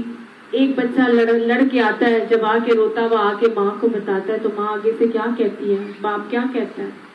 تم نے تو لگانی تھی نا اس کو ایک. ایسے کہتے ہیں. ہم اپنے بچوں کو کیا سکھاتے ہیں؟ ایک ہی دو لگاؤ. کیوں کھا کے آئے ہو مار؟ جاؤ جا کے تم بھی ایک لگا کے آؤ. ان کے اندر کون سی صفت ہے؟ نرم دلی. اگر ہمارا کوئی بچہ ایسا ہو کہ وہ روتا دھوتا آ جائے اور وہ اگلے کو کچھ بھی نہ کہہ سکے تو ہم کہتے ہیں تو ڈرپوک ہے، لوزر ہے. یہ بہترین صفات ہے. حضرت یحییٰ جن کو بہترین اولاد اللہ تعالیٰ نے کہا، اس بہترین اولاد کی صفات اللہ بتا رہے ہیں. آج ہمارے بچے لڑ پڑ کے بچوں میں بچپن میں جب جاتے ہیں وہ دوستوں کے ساتھ اسکولوں میں کھیلتے ہیں، بچیاں کچھ کہہ دیتی ہیں تو آگے سے ہم نے اپنے بچوں کو کیا ٹٹ فور ٹیٹ نہیں سکھانا. اگنور کر دو. رحم دلی سکھاؤ، نرمی سکھاؤ. اللہ ہے نا دیکھنے والا، وہ خود ہی دیکھے گا. پھر والدین کا فرما بردار کیسے کوئی بنے گا؟ جب وہ اللہ کا خوف رکھتا ہوگا تو پھر اللہ کا تقوی رکھنے والا ہی جو والدین کا خوف رکھ سکے گا. جو اللہ کا تقوی نہیں رکھے گا وہ والدین کا تقوی بھی نہیں رکھ سکے گا، وہ والدین کا فرما بردار بھی نہیں رکھ سکے گا. جو اللہ کا حق شناس ہو جائے گا وہ والدین کا بھی حق شناس ہو جائے گا. اگر ہم چاہتے ہیں کہ ہماری اولاد ہماری فرما بردار ہو جائے تو ہم نے پہلے کس کی فرما بردار بنانا ہے؟ اللہ کی فرما بردار بنانا ہے. ٹھیک ہے. تو بہترین اولاد کی صفات بتائی جا رہی ہے. یہ جب بہترین اولاد کی صفات کسی کے اندر آتی ہیں تو پھر اللہ تعالیٰ بھی ان کو محفوظ فرما لیتے ہیں. اللہ تعالیٰ کیا فرما رہے ہیں؟ وَسَلَامٌ عَلَيْهِ، اس پر سلامتی ہے یوم ولد، جس دن وہ پیدا ہوا، وَيَوْمَ يَمُوتُ، اور جس دن وہ مرے گا، وَيَوْمَ يُبْعَثُ حَيًّا، اور جس دن وہ دوبارہ زندہ کر کے اٹھایا جائے گا. ایک دن حضرت عیسیٰ علیہ السلام اور حضرت یحییٰ علیہ السلام کی آپس میں ملاقات ہوئی تو حضرت عیسیٰ علیہ السلام نے حضرت یحییٰ علیہ السلام کو کہا آپ میرے لیے دعا کریں. تو حضرت یحییٰ نے کہا میں آپ کے لیے دعا کروں؟ آپ کریں میرے لیے دعا. تو حضرت عیسیٰ علیہ السلام نے کہا نہیں، آپ میرے لیے دعا کریں، کیونکہ اللہ تعالیٰ نے جو ہے آپ کو تو سلامتی بھیجی ہے اور میں نے اللہ تعالیٰ سے سلامتی خود مانگی ہے.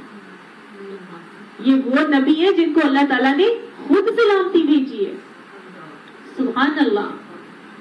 اور کن ٹائم سلامتی ہے، یہ 3 وحشت کے اوقات جس میں اللہ تعالیٰ نے ان کو امن اور سلامتی میں رکھا.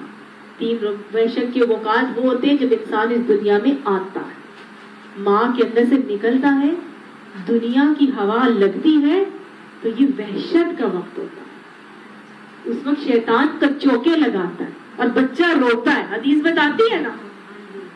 یہ وحشت کا وقت ہوتا ہے.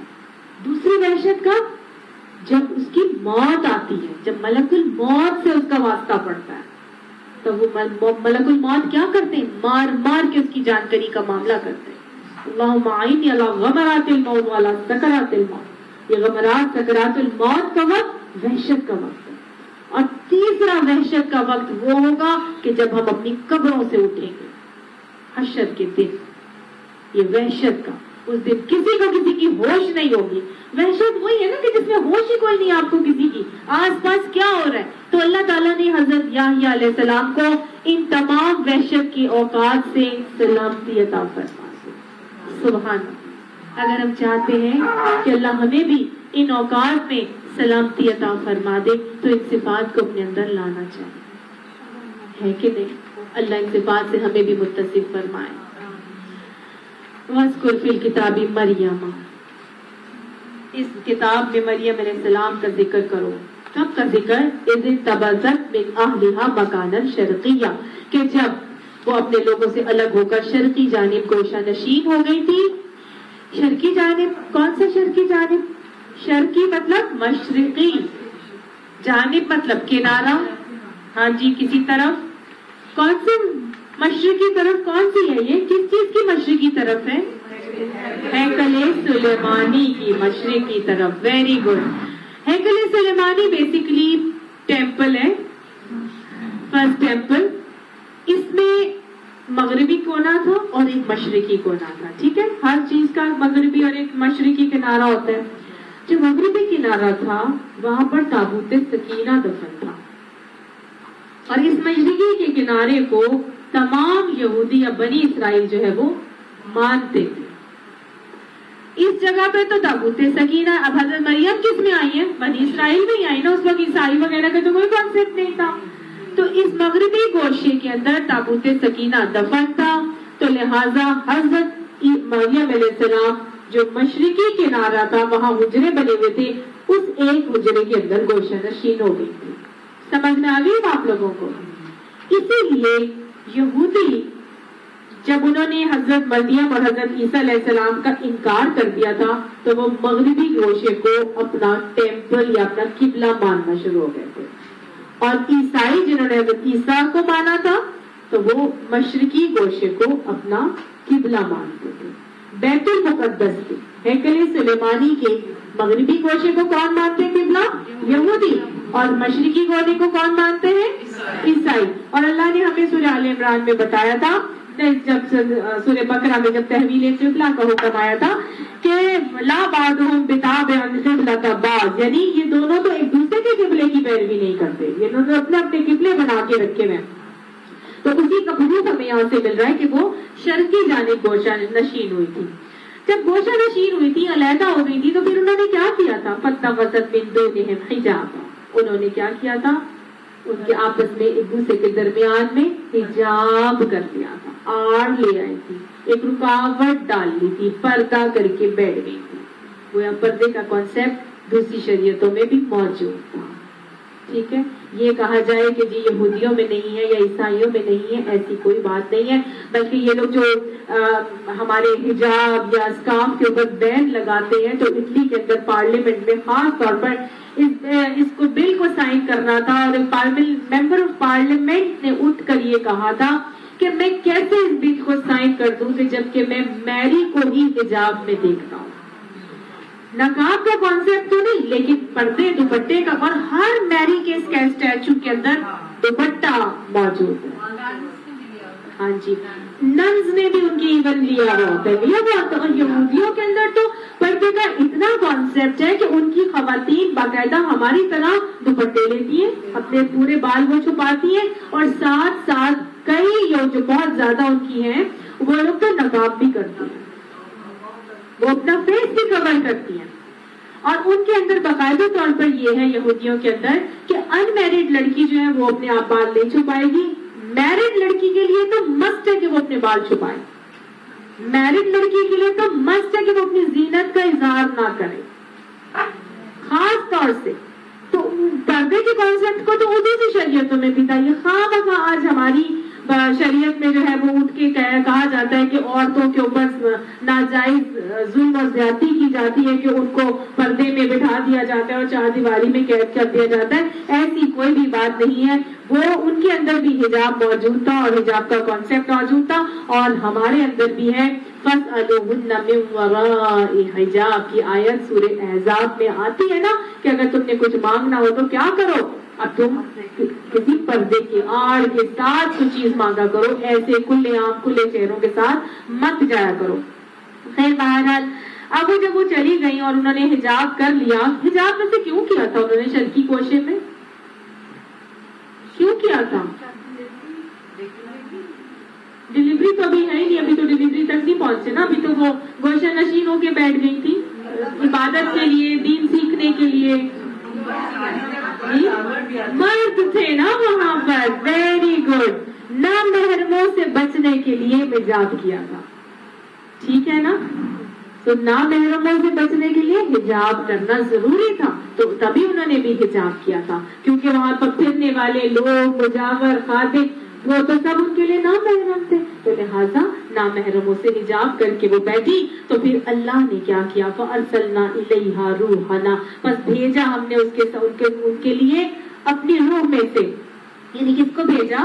ایک پورے کے فرشتے کو بھیجا، فَتَمَثَّلَ لَهَا بَشَرًا سَوِيًّا، ان کے سامنے پورا ایک بشر بن کے وہ خوبصورت انسان کی شکل میں فرشتہ آ گیا۔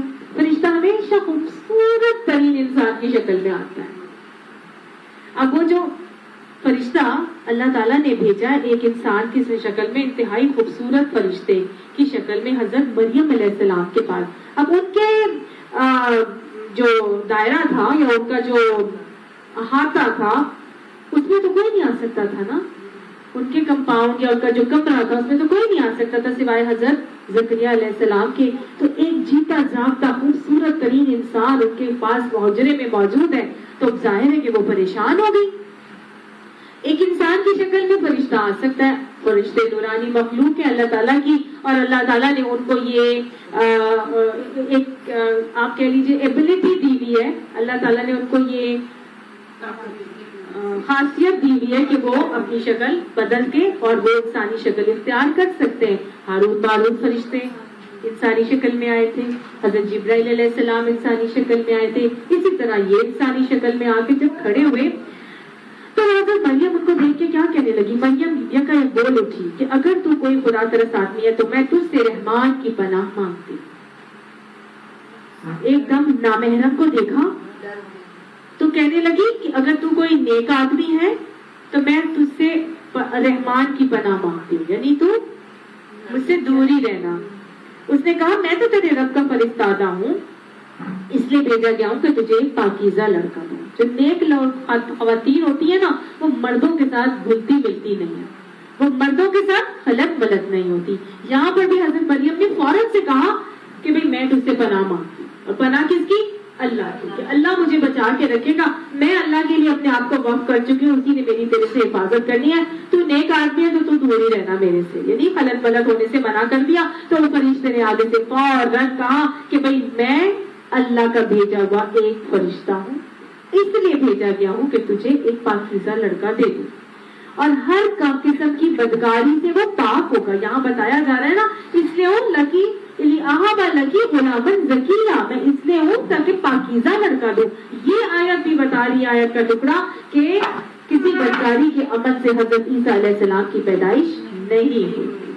سمجھ میں آ گئی؟ پاکیزہ لڑکا ہے، پاکیزگی ہی کی طرح سے تیرے اندر آئے گا اور تیرے سے پیدا ہوگا، کسی قسم کا غلط عمل وہاں پہ نہیں ہوگا۔ تو گویا برات کی گئی حضرت عیسیٰ علیہ السلام کی پاکیزگی کی اور ان کو ان کے اوپر لگائے ہوئے الزام کی۔ مریم علیہ السلام نے کہا میرے وہاں لڑکا کیسے ہوگا جبکہ مجھے تو کسی بشر نے چھوا تک نہیں اور میں کوئی بدکار عورت بھی نہیں ہوں۔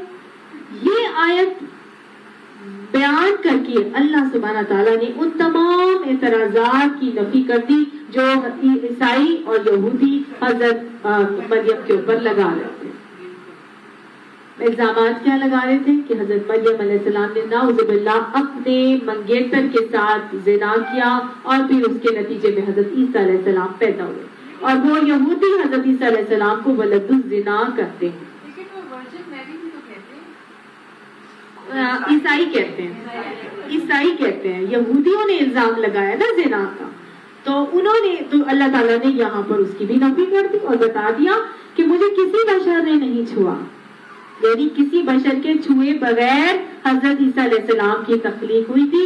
یہ آیت کا یہ ٹکڑا بھی بتا رہا ہے کہ حضرت عیسیٰ علیہ السلام کی پیدائش معجزاتی پیدائش تھی، اور پیچھے ہم سورہ آل عمران میں پڑھ کے آ چکے ہیں کہ اللہ تعالیٰ نے جیسے حضرت آدم علیہ السلام کو بن باپ اور بن ماں کے پیدا کیا تھا، تو کیا حضرت عیسیٰ علیہ السلام کو بن باپ کے پیدا نہیں کر سکتا؟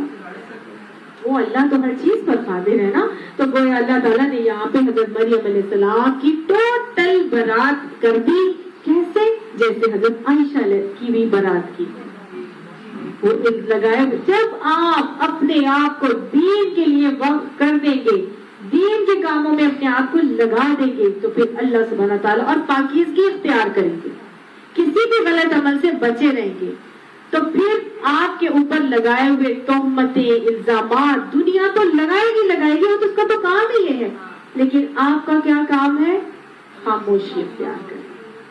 یہ اللہ تعالیٰ خود ہی آپ کو اس سے بری سما کر دے گا، اللہ تعالیٰ خود ہی بچا دے گا، جیسے حضرت عائشہ کو بچایا تھا واقعہ عفق میں ہم نے پڑھا، اور حضرت مریم علیہ السلام کو اللہ تعالیٰ نے یہاں پر بچایا، ان کو اتنے خوبصورتی سے بچایا کہ اللہ فرشتے نے کہا ایسا ہی ہوگا، تیرا رب فرماتا ہے کہ ایسا کرنا میرے لیے بہت آسان ہے، یعنی جب میں کہتا ہوں کن فیکون ہو جائے گا، جب میں نے ٹھان لیا کہ یہ ہونا ہی ہونا ہے، میرے لیے کرنا بہت آسان ہے، چاہے کسی بشر نے مجھے چھوا ہے یا نہیں چھوا، اس سے مجھے کوئی فرق نہیں پڑتا، اور ہم یہ اس لیے کریں گے کہ اس لڑکے کو ان لوگوں کے لیے ایک نشانی بنائے اور اپنی طرف سے ایک رحمت، اور یہ کام ہو کر رہنا ہے۔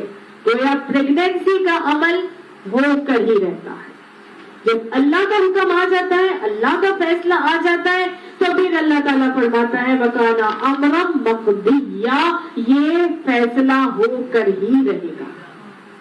جس حمل کو اللہ نے جہاں بھیجنا ہے، جب وہ بھیج دیتا ہے، تو پھر ہمارا کیا کام ہے کہ اللہ کی رضا پر راضی ہو جائے، کہ اللہ تعالیٰ فرماتا ہے ایسا ہی ہوگا اور یہ کام ہو کر ہی رہنا ہے، تو پھر اس کو کیا کرنا ہے؟ سر تسلیم خم کرنا ہے، اسلمت لرب العالمین کرنا ہے۔ ٹھیک ہے نا؟ یہ بات سمجھ میں آ رہی ہے کہ پریگنینسی کا امر اللہ کے حکم سے ہوتا ہے، ہو کر رہتا ہے، جب وہ چاہتا ہے، جیسے چاہتا ہے ویسے کرتا ہی کرتا ہے۔ حضرت مریم کو بھی حمل ہو گیا، پھر حمل کی وجہ بتائی کہ ہم یہ اس لیے کریں گے کہ اس لڑکے کو ان لوگوں کے لیے نشانی بنائے اور اپنی طرف سے ایک رحمت۔ نشانی کیسی بنائے؟ کیسی نشانی تھی حضرت عیسیٰ علیہ السلام کو بنانا؟ ایک تو یہ کہ بغیر باپ کے بنایا، ویری گڈ، نشانی کا مطلب معجزہ، ایک تو یہ بن باپ کے پیدا ہوئے تھے، اور کیا تھا؟ گہوارے میں کلام کیا، یہ ایک معجزہ۔ پھر ان کے ہاتھ پہ ایسے معجزے دیے گئے تھے کہ مردے کو زندہ کر دیتے تھے، پڑھ کے پوچھتے تھے، کوڑی کو شفا کر دے دیتے تھے، اندھے کو نابینا کو بینائی دے دیتے تھے، بکثرت ایسے معجزات اللہ تعالیٰ نے دیے تھے۔ اس کے علاوہ ایک اور نشانی کہ اللہ تعالیٰ نے ان کو زندہ اٹھا لیا۔ اس کے بعد ایک اور نشانی کیا؟ قرب قیامت سے پہلے انہوں نے واپس آنا۔ تو اللہ تعالیٰ نے ان کو کتنی نشانیاں بنا دیا نا۔ پھر رحمت کیسے ہوں گے یہ؟ ایک تو رحمت ایسے تھے کہ تورات جو بہت زیادہ بگڑ چکی تھی اس کی تجدید کی انہوں نے آ کے، انہوں نے اپنے جو ارشادات تھے وہ بائبل کی صورت میں ان کے پاس آئے، تو انہوں نے موسوی شریعت کی تجدید کی جو کہ لوگوں کے لیے رحمت بن کے نازل ہوئی۔ ٹھیک ہے، اس کے علاوہ دوسری کیا تھی کہ جب یہ دوبارہ ان کا نزول ہوگا تو پھر یہ مسلمانوں کے لیے ایک رحمت بن کر آئے گا۔ Very good. یاجوج ماجوج کے ساتھ جب سب سے پہلے تو دجال کو ماریں گے، وہ بھی ایک رحمت۔ پھر اس کے بعد جب یاجوج ماجوج نکل آئیں گے تو ان کو بھی جو ہے انہی کی دعا سے ان کو موت آئے گی، تو یہ بھی ایک رحمت ہے جو اللہ تعالیٰ کی طرف سے جو ہے ہمارے اوپر. پھر یہ جب مسلمانوں کے امام کے پیچھے نماز پڑھیں گے نا تو ساری کی ساری عیسائیت اسلام قبول کرے گی, تو یہ عیسائیوں کے لیے بھی ایک رحمت بن جائے گی. مریم کو اس بچے کا حمل رہ گیا. اب حضرت مریم علیہ السلام نے جب سر تسلیم خم کر دیا, انہوں نے راضی برضا رویہ اختیار کیا, انہوں نے اللہ کے حکم پر فیصلے کو مان لیا, سر اطاعت خم کر کیا, کچھ بھی نہ بولی, کوئی آہو فغاں نہیں, کوئی رونا دھونا نہیں, کوئی چیخنا چلانا نہیں, ہائے میرے پاس بچہ کیسے ہوگا, میری تو شادی نہیں ہوئی, لوگ کیا کیا الزام لگا دیں گے مجھے, کیا کیا بولیں گے. اللہ تعالیٰ فرماتا ہے فحملتہ, اس کو حمل ہو گیا اور اس نے اپنے حمل کو ضائع نہیں کیا. ہماری کیا ہوتا ہے, ہماری کیا ہوتا ہے, ادھر 2 کے بعد تیسرا تو پریشانی بڑھ جاتی ہے. بھائی میں اس کو پالوں گی کیسے, اس کا خرچہ کیسے ہوگا, کھلاؤں گی کہاں سے, اسکولنگ کیسے ہوگی, ہماری تنخواہ تو اتنی ہے نہیں, پھر 3 بیٹیاں ہیں تو 4تھی بیٹی ہو جائے تو پھر میں کیا کروں گی, چلو ابارشن کرا دیتی ہوں. کتنا آسان ہے نا آج ہمارا حمل کو ضائع کرانے کا معاملہ. اللہ کی چنی ہوئی نیک صالح بندیاں وہ کیا کرتی ہیں, حمل کے آنے پر راضی برضا رہتی ہیں, خوش اور مطمئن رہتی ہیں, اللہ کی امر مقضیہ کو ایکسپٹ کرتی ہیں. اللہ کا فیصلہ ہے, ہونا ہے تو وہ کر ہی رہے گا. لہٰذا انہوں نے بھی ایسے ہی کیا, وہ حمل کو لیے ہوئے دور کے مقام پر چلی گئی. نہ روئی نہ دھوئی, نہ آہو فغاں, نہ چیخنا چلانا, نہ کوئی پریشانی, نہ کوئی ایسا معاملہ, کچھ بھی انہوں نے نہیں کیا, بلکہ اولاد کو حمل کو لیے ہوئے دور دراز کے مقام پہ چلی گئی. بھائی دور دراز کے مقام پر کیوں چلی گئی, وہیں رہتی. جب وہ راضی برضا تھی اللہ کے فیصلے پر تو ٹھیک ہے, حمل ہونے دیتی, وضع بھی حمل وہیں پر ہو جاتا. دور دراز کیوں گئی تھی, لوگوں کی باتوں سے بچنے کے لیے. تو پھر جب وہ راضی برضا تھی پھر وہ لوگوں کی باتوں پہ کیوں پریشان ہو کے جا رہی تھی. شرم و حیا تو بہت خوبصورت ہے, بہت پیاری بات آپ نے کی. ایک شرم حیا بھی عورت کی ہوتی ہے کہ این بیچ بازار میں تو نہیں نا میں نے یہ معاملہ کرنا, مسجد ان کاموں کے لیے تو نہیں ہوتی. ٹھیک ہے.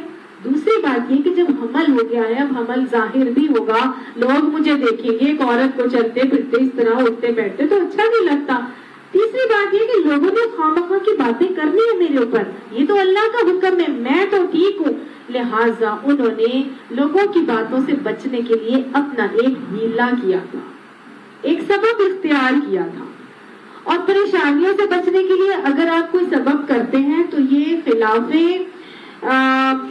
شریعت یا آپ کہہ لیجیے کہ اللہ کی رضا کے خلاف عمل نہیں ہے. اپنے آپ کو صرف اور صرف لوگوں کی باتوں سے بچانے کے لیے اگر انسان کوئی ہیلا اختیار کرتا ہے تو یہ منع نہیں ہے, یہ توکل کے خلاف نہیں ہے, یہ رضا راضی برضا رویے کے خلاف عمل نہیں ہے. اپنی سی ایک آپ کوشش ضرور کر سکتے ہیں. ہاں اللہ کے فیصلے کو مانا ہے, وہ حمل بھی ہوگا, بچہ بھی ہوگا, سب کچھ کرنے کے لیے اللہ میں تیار ہوں, لیکن خواہ کی باتوں کی کیا ضرورت, خواہ کی باتوں کو اوائڈ کرنے کے لیے بیسیکلی انہوں نے یہ اپنا رویہ اختیار کیا تھا. اور پھر یہ حمل کیا ان کے لیے آسان تھا؟ ایک عام بندے کے لیے, ایک عام لڑکی, عام گھرانے کی لڑکی کے لیے اتنا حمل مشکل ہوتا ہے.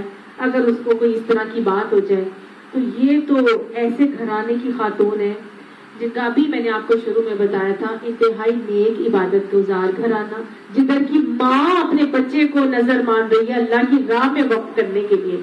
ایسی سوشل سٹیٹس ہے کہ جہاں کے لوگ اس بچی کی تربیت کے لیے لڑ رہے ہیں آپس میں. ایسی نیک اور عبادت گزار بچی ہے جس کو دیکھ کے رشک آ رہا ہے نا. ایسی ان کی والدین کی ساکھ, ایسی ان کی خاندان کی ساکھ, ایسی ان کا سوشل سٹیٹس, ان کا معیار اور انتہائی عبادت گزار پورے کا سارا معاملہ ان کے ساتھ تھا. گھرانے کی شہرت تھی, اللہ کے دین کے لیے وقف ہوئی ہوئی تھی, پھر لڑی جو ہے گھرانے کی نیکوکار عبادت گزار لوگوں کے تھی جو دین کے لیے وعدے کرتے ہیں, اللہ سے نظر نیازیں کرتے ہیں, اللہ کے دین کے خدمت گزار ہیں. اتنا کچھ ان کے ساتھ ہے, ساری کی ساری عزت دھری کی دھری رہ جانے تھی, ماتھے پہ کلنک کا ٹیکا لگ جانا تھا. ایک عام بندے کے لیے مشکل ہے تو ان کے لیے تو گھرانے کے ساتھ بھی گئی, اپنی عزت بھی دھری کی دھری رہ گئی, سب کچھ ملیامٹ ہو جانا تھا کہ نہیں ہو جانا تھا. لیکن پھر بھی انہوں نے ہمت نہیں ہاری. انہوں نے یہ نہیں کہا, یہ تو ان کو شروع میں ہی پتا چل گیا ہوگا نا کہ بھائی ایسے ایسے ٹائم ہوگا, چھوڑو نا, ضائع کرتے کیوں, کیا فرق پڑتا ہے, کون اتنی باتوں کو برداشت کرے گا. کیا انہوں نے ایسے کیا؟ نہیں کیا نا. ہر چیز پہ ان کا رویہ یہی نظر آ رہا ہے کہ وہ خاموشی سے اس کو برداشت کیے بغیر کہاں چلی جاتی ہیں؟ دور دراز کے مقام پر چلی گئی. کون سا ہے دور دراز کا مقام؟ اس کو کہتے ہیں بیت اللہ. یہ سطح مرتفع پر ایک اونچے پلیٹو کی طرح کا ایک علاقہ تھا جو کافی دور تھا وہاں سے, اور اس کے اوپر بہت سبزہ تھا اور زرخیزی تھی اور کھجور کے درخت تھے اور بہت خوبصورت باغات تھے. تو یہ نا آہستہ آہستہ چلتی تنہا وہاں تک پہنچ جاتی. اب یہ بیت اللہ وہ جگہ ہے جہاں حضرت عیسیٰ علیہ السلام کی پیدائش ہوئی تھی. ٹھیک ہے, تنہا ہے, کوئی نہ بندہ نہ بندے کی ذات, اکیلی. پہلا پریگننسی کا ٹائم ہے, وضع حمل کا وقت آ رہا ہے, قریب سے قریب ہو رہا ہے, لوگوں کی باتوں کا خوف علیحدہ ہے. یہ وہ وقت ہوتا ہے پریگننسی ڈیلیوری کا ٹائم جب انسان چاہتا ہے کہ میرے پاس کوئی اپنا ہو, ہے نا. ایسا ہی دل چاہتا ہے نا. جب میری پہلی ڈیلیوری تھی, میرا بیٹا ہونا تھا, تو سب پیرنٹس کراچی میں تھے, کوئی بھی یہاں پہ نہیں, تو میرا دل تھا کہ میرے سب آ جائیں یہاں پر, بہن بھی آ جائے, بھائی بھی آ جائے, امی بھی آ جائے, ابو بھی آ جائے, ہر کوئی آ جائے, ہر کوئی میرے پاس ہونا چاہیے بس. ہسبینڈ بھی پاس ہو, میری جٹھانی بھی آ جائے, میرے پاس ہو بس سب, ہے نا. یہ انسان کو دل چاہتا ہے کہ میرے اپنے پیارے میرے پاس ہونے چاہیے. ان کے پاس کون ہے؟ کوئی بھی نہیں, شوہر بھی نہیں, کوئی نند بھی نہیں, کوئی پیار کرنے والی ماں بھی نہیں ہے, کوئی بہن بھی نہیں, ایک فقط اللہ کی ذات.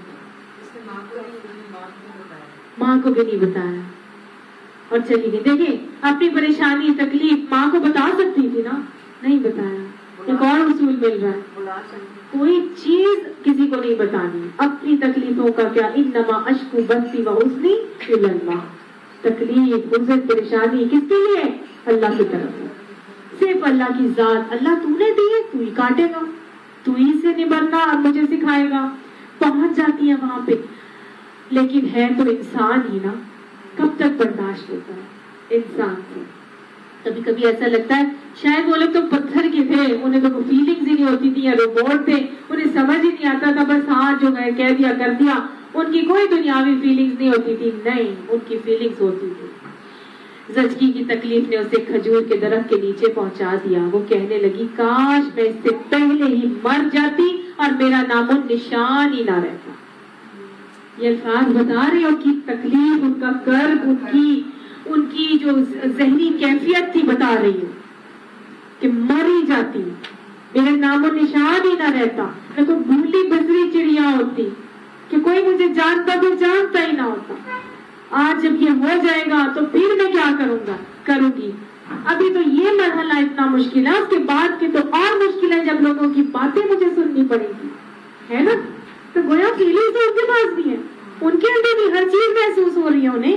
کہیں بھی کوئی ایسی چیز نہیں ہے کہ وہ فیلنگ لیس تھے, ان کو پتہ ہی نہیں, سینس لیس, ان کو کچھ محسوس ہی نہیں ہوتا, تو انہیں سب کچھ محسوس ہوتا تھا. لیکن اللہ تعالیٰ کے اوپر توکل کرنے والوں کو پھر اللہ تعالیٰ تنہا نہیں چھوڑتا. ماں نہیں تھی, بہن نہیں تھی, جٹھانی, ساس, دیورانی, کوئی نہیں تھا, سہیلی نہیں تھی, شوہر نہیں تھا, اللہ تو تھا. اور پھر جس کا ولی اللہ بن جائے, اس سے بڑھ کر کون آپ کے ساتھ اچھا کر سکتا ہے. اللہ تعالیٰ نے حضرت مریم کو اسی طرح آزمایا جس طرح آزمائش کے طریقے اللہ ہمیں قرآن میں بتاتا ہے نا, وَلَنَبْلُوَنَّكُمْ بِشَيْءٍ مِّنَ الْخَوْفِ وَالْجُوعِ وَنَقْصٍ مِّنَ الْأَمْوَالِ وَالْأَنفُسِ وَالثَّمَرَاتِ. ہے نا, خوف ہے, کس قسم کا خوف نہیں موجود. بھوک ہے, کھانا پینا کچھ نہیں ہے وہاں پر. نقص من الاموال, مال تو ہے ہی کچھ نہیں, اکیلی یہاں پہ کیا ہے ان کے پاس, انفسی, جان بھی کوئی نہیں یہاں پر ان کے ساتھ, کسی قسم کا کوئی ساتھ موجود نہیں ہے. والثمرات, پھلوں کے نتائج کی کمی سے بھی اللہ آزمائے گا. ساری عمر تو عبادت کر کر کے گزار دی، اب جب جوان ہوئی تھی ہاتھ کیا آیا؟ کلنگ کٹی کا۔ کس عبادت کا اجر؟ لوگوں نے تو کہنا تو بڑی نیک بچی ہے، بڑی عبادت گزار، یہ تو متقف رہتی ہے، ہر وقت اللہ اللہ کرتی رہتی ہے، لیکن یہاں کیا آ رہا ہے ہاتھ میں؟ وہ عبادتیں کر کر کے کیا آ رہا ہے ہاتھ میں؟ بدنامی، ملیا میٹ ہو گئی عزت، اپنی بھی، خاندان کی بھی، بزرگوں کی بھی، سب کچھ۔ ثمرات ہے کہ نہیں؟ لیکن اللہ فرماتا ہے وبشر الصابرین، صبر کرنے والوں کو بشارت دے دو۔ یہ تکلیف آزمائش کس کے اوپر اور آئی تھی؟ حضرت ہاجرہ پہ آئی تھی، ان کو بھی اللہ نے انہیں 5 اور 30 چیزوں سے آزمایا تھا، ان کو بھی ایسا ہی آزمایا۔ کیا اللہ نے ان کو چھوڑ دیا تھا؟ اللہ انہیں کیسے چھوڑ دیتا؟ اللہ بہترین ولی بن گیا ان کا۔ اللہ ولی الذین آمنوا یخرجہم من الظلمات الی النور، ایمان لانے والوں، توکل کرنے والوں کا پھر اللہ ایسا ولی بنتا ہے، ایسا سہارا، ایسا دوست بنتا ہے کہ ان کو اندھیروں سے نکال کے روشنی کی طرف لے آتا ہے۔ اللہ تعالیٰ نے ان کی ساری تکلیفوں کو کیسے ختم کیا؟ سب سے پہلے وہ جو خوف تھا، خوف کے حوالے سے جو بھوک لگ رہی تھی ان کو، بھوک کے لیے کیا کیا اللہ تعالیٰ نے ان کو؟ زچگی کی تکلیف نے کہاں پہنچا دیا؟ کھجور کے درخت کے نیچے پہنچا دیا۔ بھوک تو اللہ نے ایسے ختم کی۔ پیاس، بھوک، جو جسمانی تکلیفیں ہو رہی تھی وہ سوشل، جو فزیکل بھی تھی اور سائیکولوجیکل بھی تھی۔ وہ فزیکل تکلیفوں کے لیے اللہ تعالیٰ نے ان کو پانی اور بھوک کا اہتمام کیسے کیا کہ وہ کھجور کے درخت کے نیچے پہنچی۔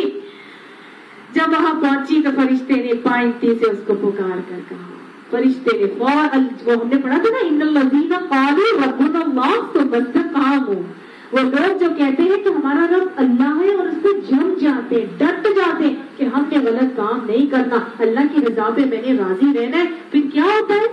ثم استقاموا کے بعد تتنزل علیہم الملائکہ، فرشتے ان کے اوپر اترتے ہیں اور وہ کیا کہتے ہیں؟ اللہ تخافوا ولا تحزنوا، ڈرو نہیں، غم نہیں کرو، ابشروا بالجنہ التی کنتم بہ توعدون، تمہارے تو جنت کی خوشخبری ہے، اس جنت کی جس کا تم سے وعدہ کیا گیا۔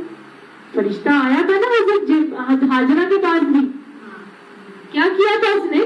پر مارا تھا اور زمزم جاری کیا تھا کہ کھانے پینے کا اللہ نے سبب وسیلہ ان کے لیے بنایا تھا، فرشتے نے آ کے کیا تھا، یہاں پہ بھی فرشتہ آ گیا، پائنتی سے پکار کر اس نے کیا کہا؟ اس نے کہا اللہ تحزنی، اے مریم خوف نہ کر، غم نہ کر۔ کیوں غم کرتی ہے؟ کیوں خوف کرتی ہے؟ تیرے پاس تو اللہ تعالیٰ ولی بنا ہوا ہے، تیرا ولی تو اللہ ہے، تو کس چیز کا خوف کرتی ہے؟ تو کس چیز کا غم کرتی ہے؟ تیرے رب نے تیرے نیچے ایک چشمہ روا کر دیا، پانی کا بندوبست ہو گیا ہے، تیرے نیچے ایک چشمہ آ گیا ہے۔ وہاں پہ حضرت ہاجرہ، حضرت اسماعیل علیہ السلام کے لیے زمزم کا چشمہ جاری ہوا تھا، یہاں پر کیسے آیا ہے؟ اللہ تعالیٰ نے اس کے نیچے، اب یہ وہ خاتون ہے جس کو ڈلیوری کے ٹائم کے لیے پانی بھی چاہیے، گندگی بھی دور کرتے ہیں، پاکیزگی کا اہتمام بھی کرنا ہے، بچے کو بھی دھونا دلانا ہے، اور اس کے علاوہ وہ واٹر ہائیڈرو تھراپی جو ہوتی ہے اس میں آپ کے جوائنٹس وغیرہ وہ فریش اپ کرنے کے لیے بہت ضروری ہے پانی۔ اس ساتھ سے بھوک، اتنی بھوک ہے کہ انسان ڈلیوری پینس میں ایگزاسٹ ہو جاتا ہے، بلڈ شوگر لیولز لو ہونے لگ جاتے ہیں، کھائیں گی نہیں، پیئیں گی نہیں تو اتنا بچوں کو کیسے سنبھالیں گی؟ اپنے آگے بچے کو، اپنے اندر طاقت کیسے آئے گی؟ اللہ تعالیٰ نے اس کے لیے بھی بندوبست کر دیا۔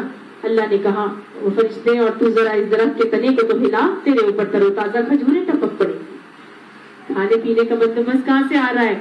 تر و تازہ کھجوریں ٹپک پڑیں گی۔ اب اللہ تعالیٰ چاہتا تو تھوڑی کھجوریں ان کی گود میں گرا دیتا، لے لے تو تیرے پاس پہنچا دی، کھا لے۔ وہاں بھی تو پہنچا رہا تھا اجرے میں، یہاں پہ نہیں پہنچائیں۔ اللہ نے کہا درخت کے تنے کو ہلا اور پھر گرے گی تیرے لیے۔ اللہ تعالیٰ یہ بتانا چاہتا تھا رزق تو میں تجھے دوں گا، لیکن اس کو حاصل تو نے اپنی محنت سے کرنا ہے۔ اللہ ہمیں سکھانا چاہتا ہے رزق تیرے لیے موجود ہے، اپنی محنت سے ان کو حاصل کر، سمجھ آئی؟ اور اس حالت میں بھی اپنی محنت سے اس کو حاصل کر۔ ہلے جلے گی تو ان کی اور جو ڈلیوری آسان ہوگی۔ اللہ تعالیٰ نے حکیم رب ہے، اس کے ہر معاملے میں، ہر بات میں حکمت پوشیدہ ہے۔ تو اللہ سبحانہ تعالیٰ نے فرشتے کے ذریعے سے ان کو طریقہ بتایا اور کھجور جو ہے it's best form of glucose. اس میں سب سے سمپلسٹ فارم فرکٹوز ہوتی ہے جو منہ میں جاتے ہی انسٹنٹ انرجی پرووائڈ کرتی ہے. اور ڈلیوری کے ٹائم پر گائنیکولوجسٹ گلوکوز کی ڈرپ ہی لگاتی ہیں اپنی پیشنٹس کو. ٹھیک ہے, گلوکوز آئرن نہیں, وہ آئرن ہوتا ہے وہ علیحدہ بات ہے, لیکن یہ جو کھجور ہے یہ صرف اور صرف فرکٹوز نہیں دیتی ہمیں, اس کے اندر اور بے شمار بہت ساری چیزیں موجود ہیں. بیسٹ فارم آف گلوکوز تو یہ ہے ہی ہے جو کہ انسٹنٹ انرجی دیتی ہے. اس کے علاوہ اس کے اندر پوٹیشیم ہے جو پٹھوں کو وہ نہیں کرنے دیتا, ایگزاسٹ نہیں ہونے دیتا. اس کے اندر آئرن ہے جو ہماری بلڈ کی ڈیفیشنسی کو کنٹرول کرتا ہے, ہونے نہیں دیتا. اس کے اندر آکسیٹوسن ہوتا ہے, ایک خاص ہارمون ہوتا ہے جو ہماری یوٹرائن کانٹریکشنز کو بہت اسٹرانگ کرتا ہے. آپ صلی اللہ علیہ وسلم کے حدیث کے حوالے سے ہمیں جو ہے نا مطلب حمل میں خواتین کو روزانہ جب قریب ٹائم آ رہا ہوتا ہے نا تو ان کو روزانہ 7 کھجوریں کھانے کا آپ صلی اللہ علیہ وسلم نے حکم دیا ہے. کھجور وہ بہترین فوڈ ہے, اٹس فل نرشمنٹ فوڈ جو آپ صلی اللہ علیہ وسلم نے فرمایا اگر تو رات کا کھانا نہ کھائے تو تجھے چاہیے کہ کم سے کم کھجور ہی کھائے. ٹھیک ہے, تو کھجور ضرور کھا لے اگر رات کا کھانا نہیں کھانا, لیکن یہ بڑھاپے کو عمل کو روکنے والا. سمجھ آئی؟ تو خیر بہرحال کھجور کی تو بے شمار فوائد ہیں. اب آپ یہاں پہ فوائد دیکھنے بیٹھے تو بہت ٹائم لگ جائے گا. اس کو ہم اس قصے کو بس ختم کر لیتے ہیں کہ فرشتے نے پکار کر کہا کہ بھائی غم نہ کریے, اللہ نے کہ کھجوریں ٹپک پڑے گی, بس تو کھا اور پھر اپنی آنکھیں ٹھنڈی کر. آنکھیں کس چیز سے ٹھنڈی کرنی تھی؟ اللہ آنکھوں کی ٹھنڈک ہوتی ہے. پھر اگر کوئی آدمی مجھے نظر آئے تو اس سے کہہ دے کہ میں نے رحمان کے لیے روزے کی نظر مانی ہے اور اس لیے آج میں کسی سے نہ بولوں گی. گویا اللہ تعالیٰ نے ان کو ایک حکم دے دیا اور بہت حکمت بھرا حکم وہ یہ تھا کہ اگر کوئی نظر آئے تو اس کو کیا کہنا ہے. کوئی لاجک دینے کی ضرورت نہیں ہے, کوئی آگے سے اپنی صفائیاں پیش کرنے کی ضرورت نہیں ہے. کیا کہنا ہے؟ میں نے رحمان کے لیے روزے کی نظر مانی ہے. ابھی پیچھے ہم نے پڑھا تھا کہ شریعت میں کیا تھا, چپ کر روزہ رکھنے کا طریقہ موجود تھا. تو ان کو کہہ دیا گیا کیا کہنا کہ میں نے تو روزے کی نیت مانی ہے. کیوں سکھایا اللہ تعالیٰ نے؟ اس بات سے ہمیں یہ پتہ چلتا ہے نا کہ اللہ سبحانہ تعالیٰ نے مجھے اور آپ کو خاص طور سے خواتین کو جو اپنا مدعا بھی کھول کے صحیح طرح سے بیان نہیں کر سکتی, ہمیں سکھا دیا گیا کہ جب بھی ہم کسی ایسے حالات میں پھنس جائیں جہاں ہم اپنی صفائی کے لیے کچھ پیش نہ کر سکیں اور ہم ٹھیک ہی ہوں لیکن ہمارے پاس اس کے لیے کوئی پروف موجود نہیں ہے, کوئی گواہ موجود نہیں ہے, کوئی ایسی بات نہیں ہے کہ میں اپنا مدعا پیش کر سکوں کہ میں رائٹ ہوں, آئی ایم رائٹ. وہاں اللہ تعالیٰ نے کہا کیا کیا کرو, خاموش ہو جائے کرو. اور صبر اور خاموشی عورت کے 2 زیورات ہیں, یہ عورت کے ہتھیار ہیں. جو خواتین ان 2 ہتھیاروں کو اپنا لیتی ہے اس کی گھریلو زندگی نہایت کامیاب ہوتی ہے. صبر اور خاموشی. ٹھیک ہے, اور ہم خواتین ان زبانوں کی وجہ سے ہی جو ہے وہ جہنم میں اور کوئی کثرت دیکھیے آپ صلی اللہ علیہ وسلم. خاموشی کو اپنا لیں, کوئی ضرورت نہیں ہر بات کی لاجک جسٹیفیکیشن دینے کی اور صفائیاں دینے کی. اگر آپ ٹھیک ہیں تو خاموش ہو جائیں, اللہ خود ہی سارے معاملات نمٹ لے گا اور دیکھ لے گا. یہاں اللہ تعالیٰ نے حضرت مریم علیہ السلام کو بھی یہی سکھایا. وہ آگے سے کہتی ہے اللہ میاں کیوں کروں میں ایسے, یہ لوگ میرے اوپر خواہ میں الزام لگا رہے ہیں, مجھے بد کردار کہہ رہے ہیں, مجھے بہتان لگا رہے ہیں, مجھے زنا کا الزام لگا رہے ہیں, میں کیوں نہ اپنی صفائی پیش کروں. چاہتی تو وہ کہہ دیتی نا اللہ تعالیٰ کو, کہہ سکتی تھی کہ نہیں کہ میں کیوں خاموش ہوں, آپ نے مجھے کیوں کہا کہ میں خاموش ہو جاؤں. بھائی میں اپنی صفائی پیش کروں گی, میں غلط نہیں ہوں. ہم لوگ تو یہی کہتے ہیں نا جب میں غلط نہیں ہوں تو میں دوسروں کی باتیں کیوں سنوں. ہم لوگ بے وقوف تو نہیں ہے جو ہم یہی کہتے ہیں, لیکن اللہ کیا کہہ رہا ہے. تو حکیم ہے, وہ خبیر ہے, وہ ولی ہے. یاد رکھیے گا وہ ہم سے 70 ماؤں سے زیادہ پیار کرتا ہے. وہ جو طریقہ ہمیں بتاتا ہے میں غلط ہو سکتی ہوں, وہ نہیں ہو سکتا غلط. حضرت مریم نے بلا چون چرا اللہ کا حکم مانا تو اللہ نے کیا انہیں چھوڑ دیا. کیا کیا اللہ نے, پھر وہ بچے کو لیے ہوئے وہ 40 دن وہاں رہی, کسی قابل ہو گئی, بچے کو اٹھایا, بچے کو لیے ہوئے اپنی قوم میں آئی تو لوگ کہنے لگے جو ایکسپیکٹڈ تھا, اے مریم تو نے تو بڑا پاپ کر ڈالا, اتنا بڑا گناہ کر کے آ گئی, تو زنا کر کے اور بچے کو پیدا کر کے آ گئی. اے ہارون کی بہن, یہ نہ تیرا باپ کوئی برا آدمی تھا، نہ تیری ماں کوئی بدکار عورت تھی، دیکھا فوراً ماں باپ کے تانے، فوراً گھرانے کے تانے، عزت ملا، عزت بالکل مریم میٹ ہو گئی۔ مریم نے آگے سے کوئی کام نہیں کیا کہ آگے سے بولتی خدا کے لیے مجھے کچھ نہ کہو، میں نے کچھ نہیں کیا، یہ تو اللہ کا فیصلہ تھا، ایسے ہو گیا ویسے نہیں، کچھ نہیں۔ بس مریم نے کیا کیا؟ اللہ کی رضا پہ راضی رہی، اللہ کے حکم کی اطاعت کرتی ہے۔ مریم نے بچے کی طرف اشارہ کر دیا، وہ بھی اشارہ بھی اللہ کی طرف سے ہی ہو گیا، اللہ نے نہیں کہا تھا بچے کی طرف اشارہ کر دینا۔ مریم علیہ السلام کو نہیں پتا تھا کہ مجھے بچے کی طرف اشارہ کرنا ہوگا، مریم علیہ السلام کو نہیں پتا تھا کہ تو بس ایسے کر لینا میں تیرے بچے سے سب کچھ کرا لوں گا۔ مریم علیہ السلام کو نہیں پتا تھا کہ اللہ تعالیٰ میرے ساتھ کیا کرنے والا ہے اور آگے میری برات کیسے ہوگی، اللہ کیسے اس معاملے کو نبیڑے گا، ہمیں ان کو نہیں پتا تھا۔ وہ بچے کی طرف اشارہ بھی اللہ تعالیٰ کی طرف سے کروا دیا گیا۔ لوگوں نے کہا ہم اس سے کیا بات کریں گے جو گہوارے میں پڑا ہوا ایک بچہ ہے، اور ظاہر ہے ایک چھوٹا سا بچہ جو گہوارے میں 40 ڈیز کا، وہ بھلا کو بول سکتا ہے؟ لیکن اللہ تعالیٰ جس کا ولی بن جائے تو پھر سپر نیچرل طریقوں سے اللہ تعالیٰ سارے اسباب اور وسائل اور لشکروں کو اس کی مدد کے لیے جو ہے لگا دیا کرتا ہے۔ بچہ بول اٹھا، بچہ بول اٹھا۔ حضرت عیسیٰ علیہ السلام کو اللہ نے قوت گویائی عطا فرما دی۔ وہ رب جو ہمارے بچوں کو 2 سال کی عمر میں قوت گویائی دیتا ہے، کسی کو 1 سال میں آ جاتی، کسی کو 3 ساڑھے 3 سال میں آتی ہے، وہ جب ہمارے بچوں کو اتنی عمر میں دے سکتا ہے تو وہ گہوارے میں پڑے ہوئے بچوں کو بھی دے سکتا ہے، وہ تو رب ہے نا۔ حدیث بخاری کی آتی ہے 3 بچے ہیں جنہوں نے گہوارے میں کلام کیا تھا، نہیں وہ گہوارے میں نہیں تھا۔ حضرت یوسف کی گواہی جس نے دی تھی نا وہ گہوارے میں نہیں تھا، وہ تھوڑا بڑا بچہ تھا۔ اس کے علاوہ وہ جو فرعون کی باندی تھی اس کا بچہ تھا، وہ بھی گہوارے والا بچہ نہیں تھا، وہ بھی تھوڑا سا بڑا بچہ تھا۔ لیکن یہ 3 بچے حدیث بتاتی ہے بخاری کی روایت کہ ایک جریج ایک بہت نیک انسان تھا، اس کے اوپر اس کو ایک عورت نے جو ہے وہ اس کی ماں نے پہلے اس کو بلایا، وہ نماز پڑھ رہے تھے تو ماں نے آگے سے کہا کہ اللہ تیرا، انہوں نے نا اپنی نماز نہیں توڑی، ماں کے جواب نہیں دیا، تو واللہ علم فرض نماز تھی یا نفل تھی، تو انہوں نے اپنی نماز نہیں توڑی۔ تو جب ماں نے نا غصے میں آ کے کہا کہ اللہ تیرا ٹاکرا جو نا فاحشہ عورت سے لگ کر آئے، تو کبھی بھی ماؤں کو اپنی زبان سے اس طرح کی باتیں نہیں نکالنی چاہیے۔ ماں کے دل سے نکلی تھی، پوری ہو گئی۔ ایک فاحشہ عورت آئی اور آ کے جریج کو کہا، گناہ دعوت دی، انہوں نے کہا کہ نہیں میں تو نہیں یہ کام کروں گا۔ جب اس فاحشہ کو انہوں نے ریجیکٹ کر دیا تو اس کو بھی غصہ آیا، اسی طرح غصہ آیا جیسے کہ حضرت یحییٰ علیہ السلام کے لیے اس لڑکی کو غصہ آیا تھا۔ اور وہ جب لڑکی کو غصہ آیا تھا حضرت یحییٰ علیہ السلام کے لیے تو اس نے کیا کیا تھا؟ اس نے ایسا مطالبہ کیا تھا، اس نے جب ڈانس پیش کیا بادشاہ کے سامنے تو بادشاہ نے خوش ہو کے اس کو کہا مانگو کیا مانگتی ہو، تو وہ آگے سے کہنے لگی یحییٰ کا سر مانگتی ہوں۔ اور اس بندے نے جو بادشاہ تھا فلپ، اس نے یحییٰ علیہ السلام کا سر قلم کروا کے تھال میں رکھ کے اس کو پیش کیا تھا۔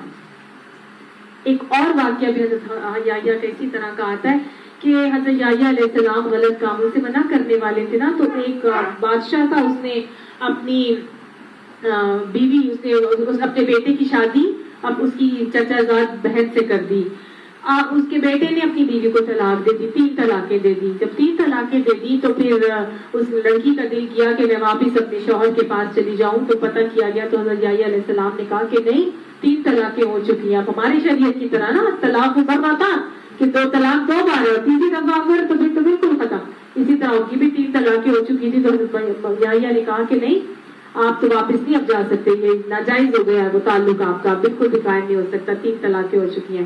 تو اس لڑکی کو اتنا غصہ آیا کہ اس نے بھی جو ہے نا اپنا بادشاہ سے کہہ کر اس حضرت یحییٰ علیہ السلام کا سر قلم کروایا۔ تو 2-3 روایات ملتی ہیں ان کے قصے کی موت کے حوالے سے، واللہ عالم کون سا ٹھیک ہے، لیکن بہرحال ان کے سر کو قلم کروا دیا گیا تھا کسی معشوقہ یا کسی خاتون، کسی فاحشہ عورت کے کہنے کے اوپر۔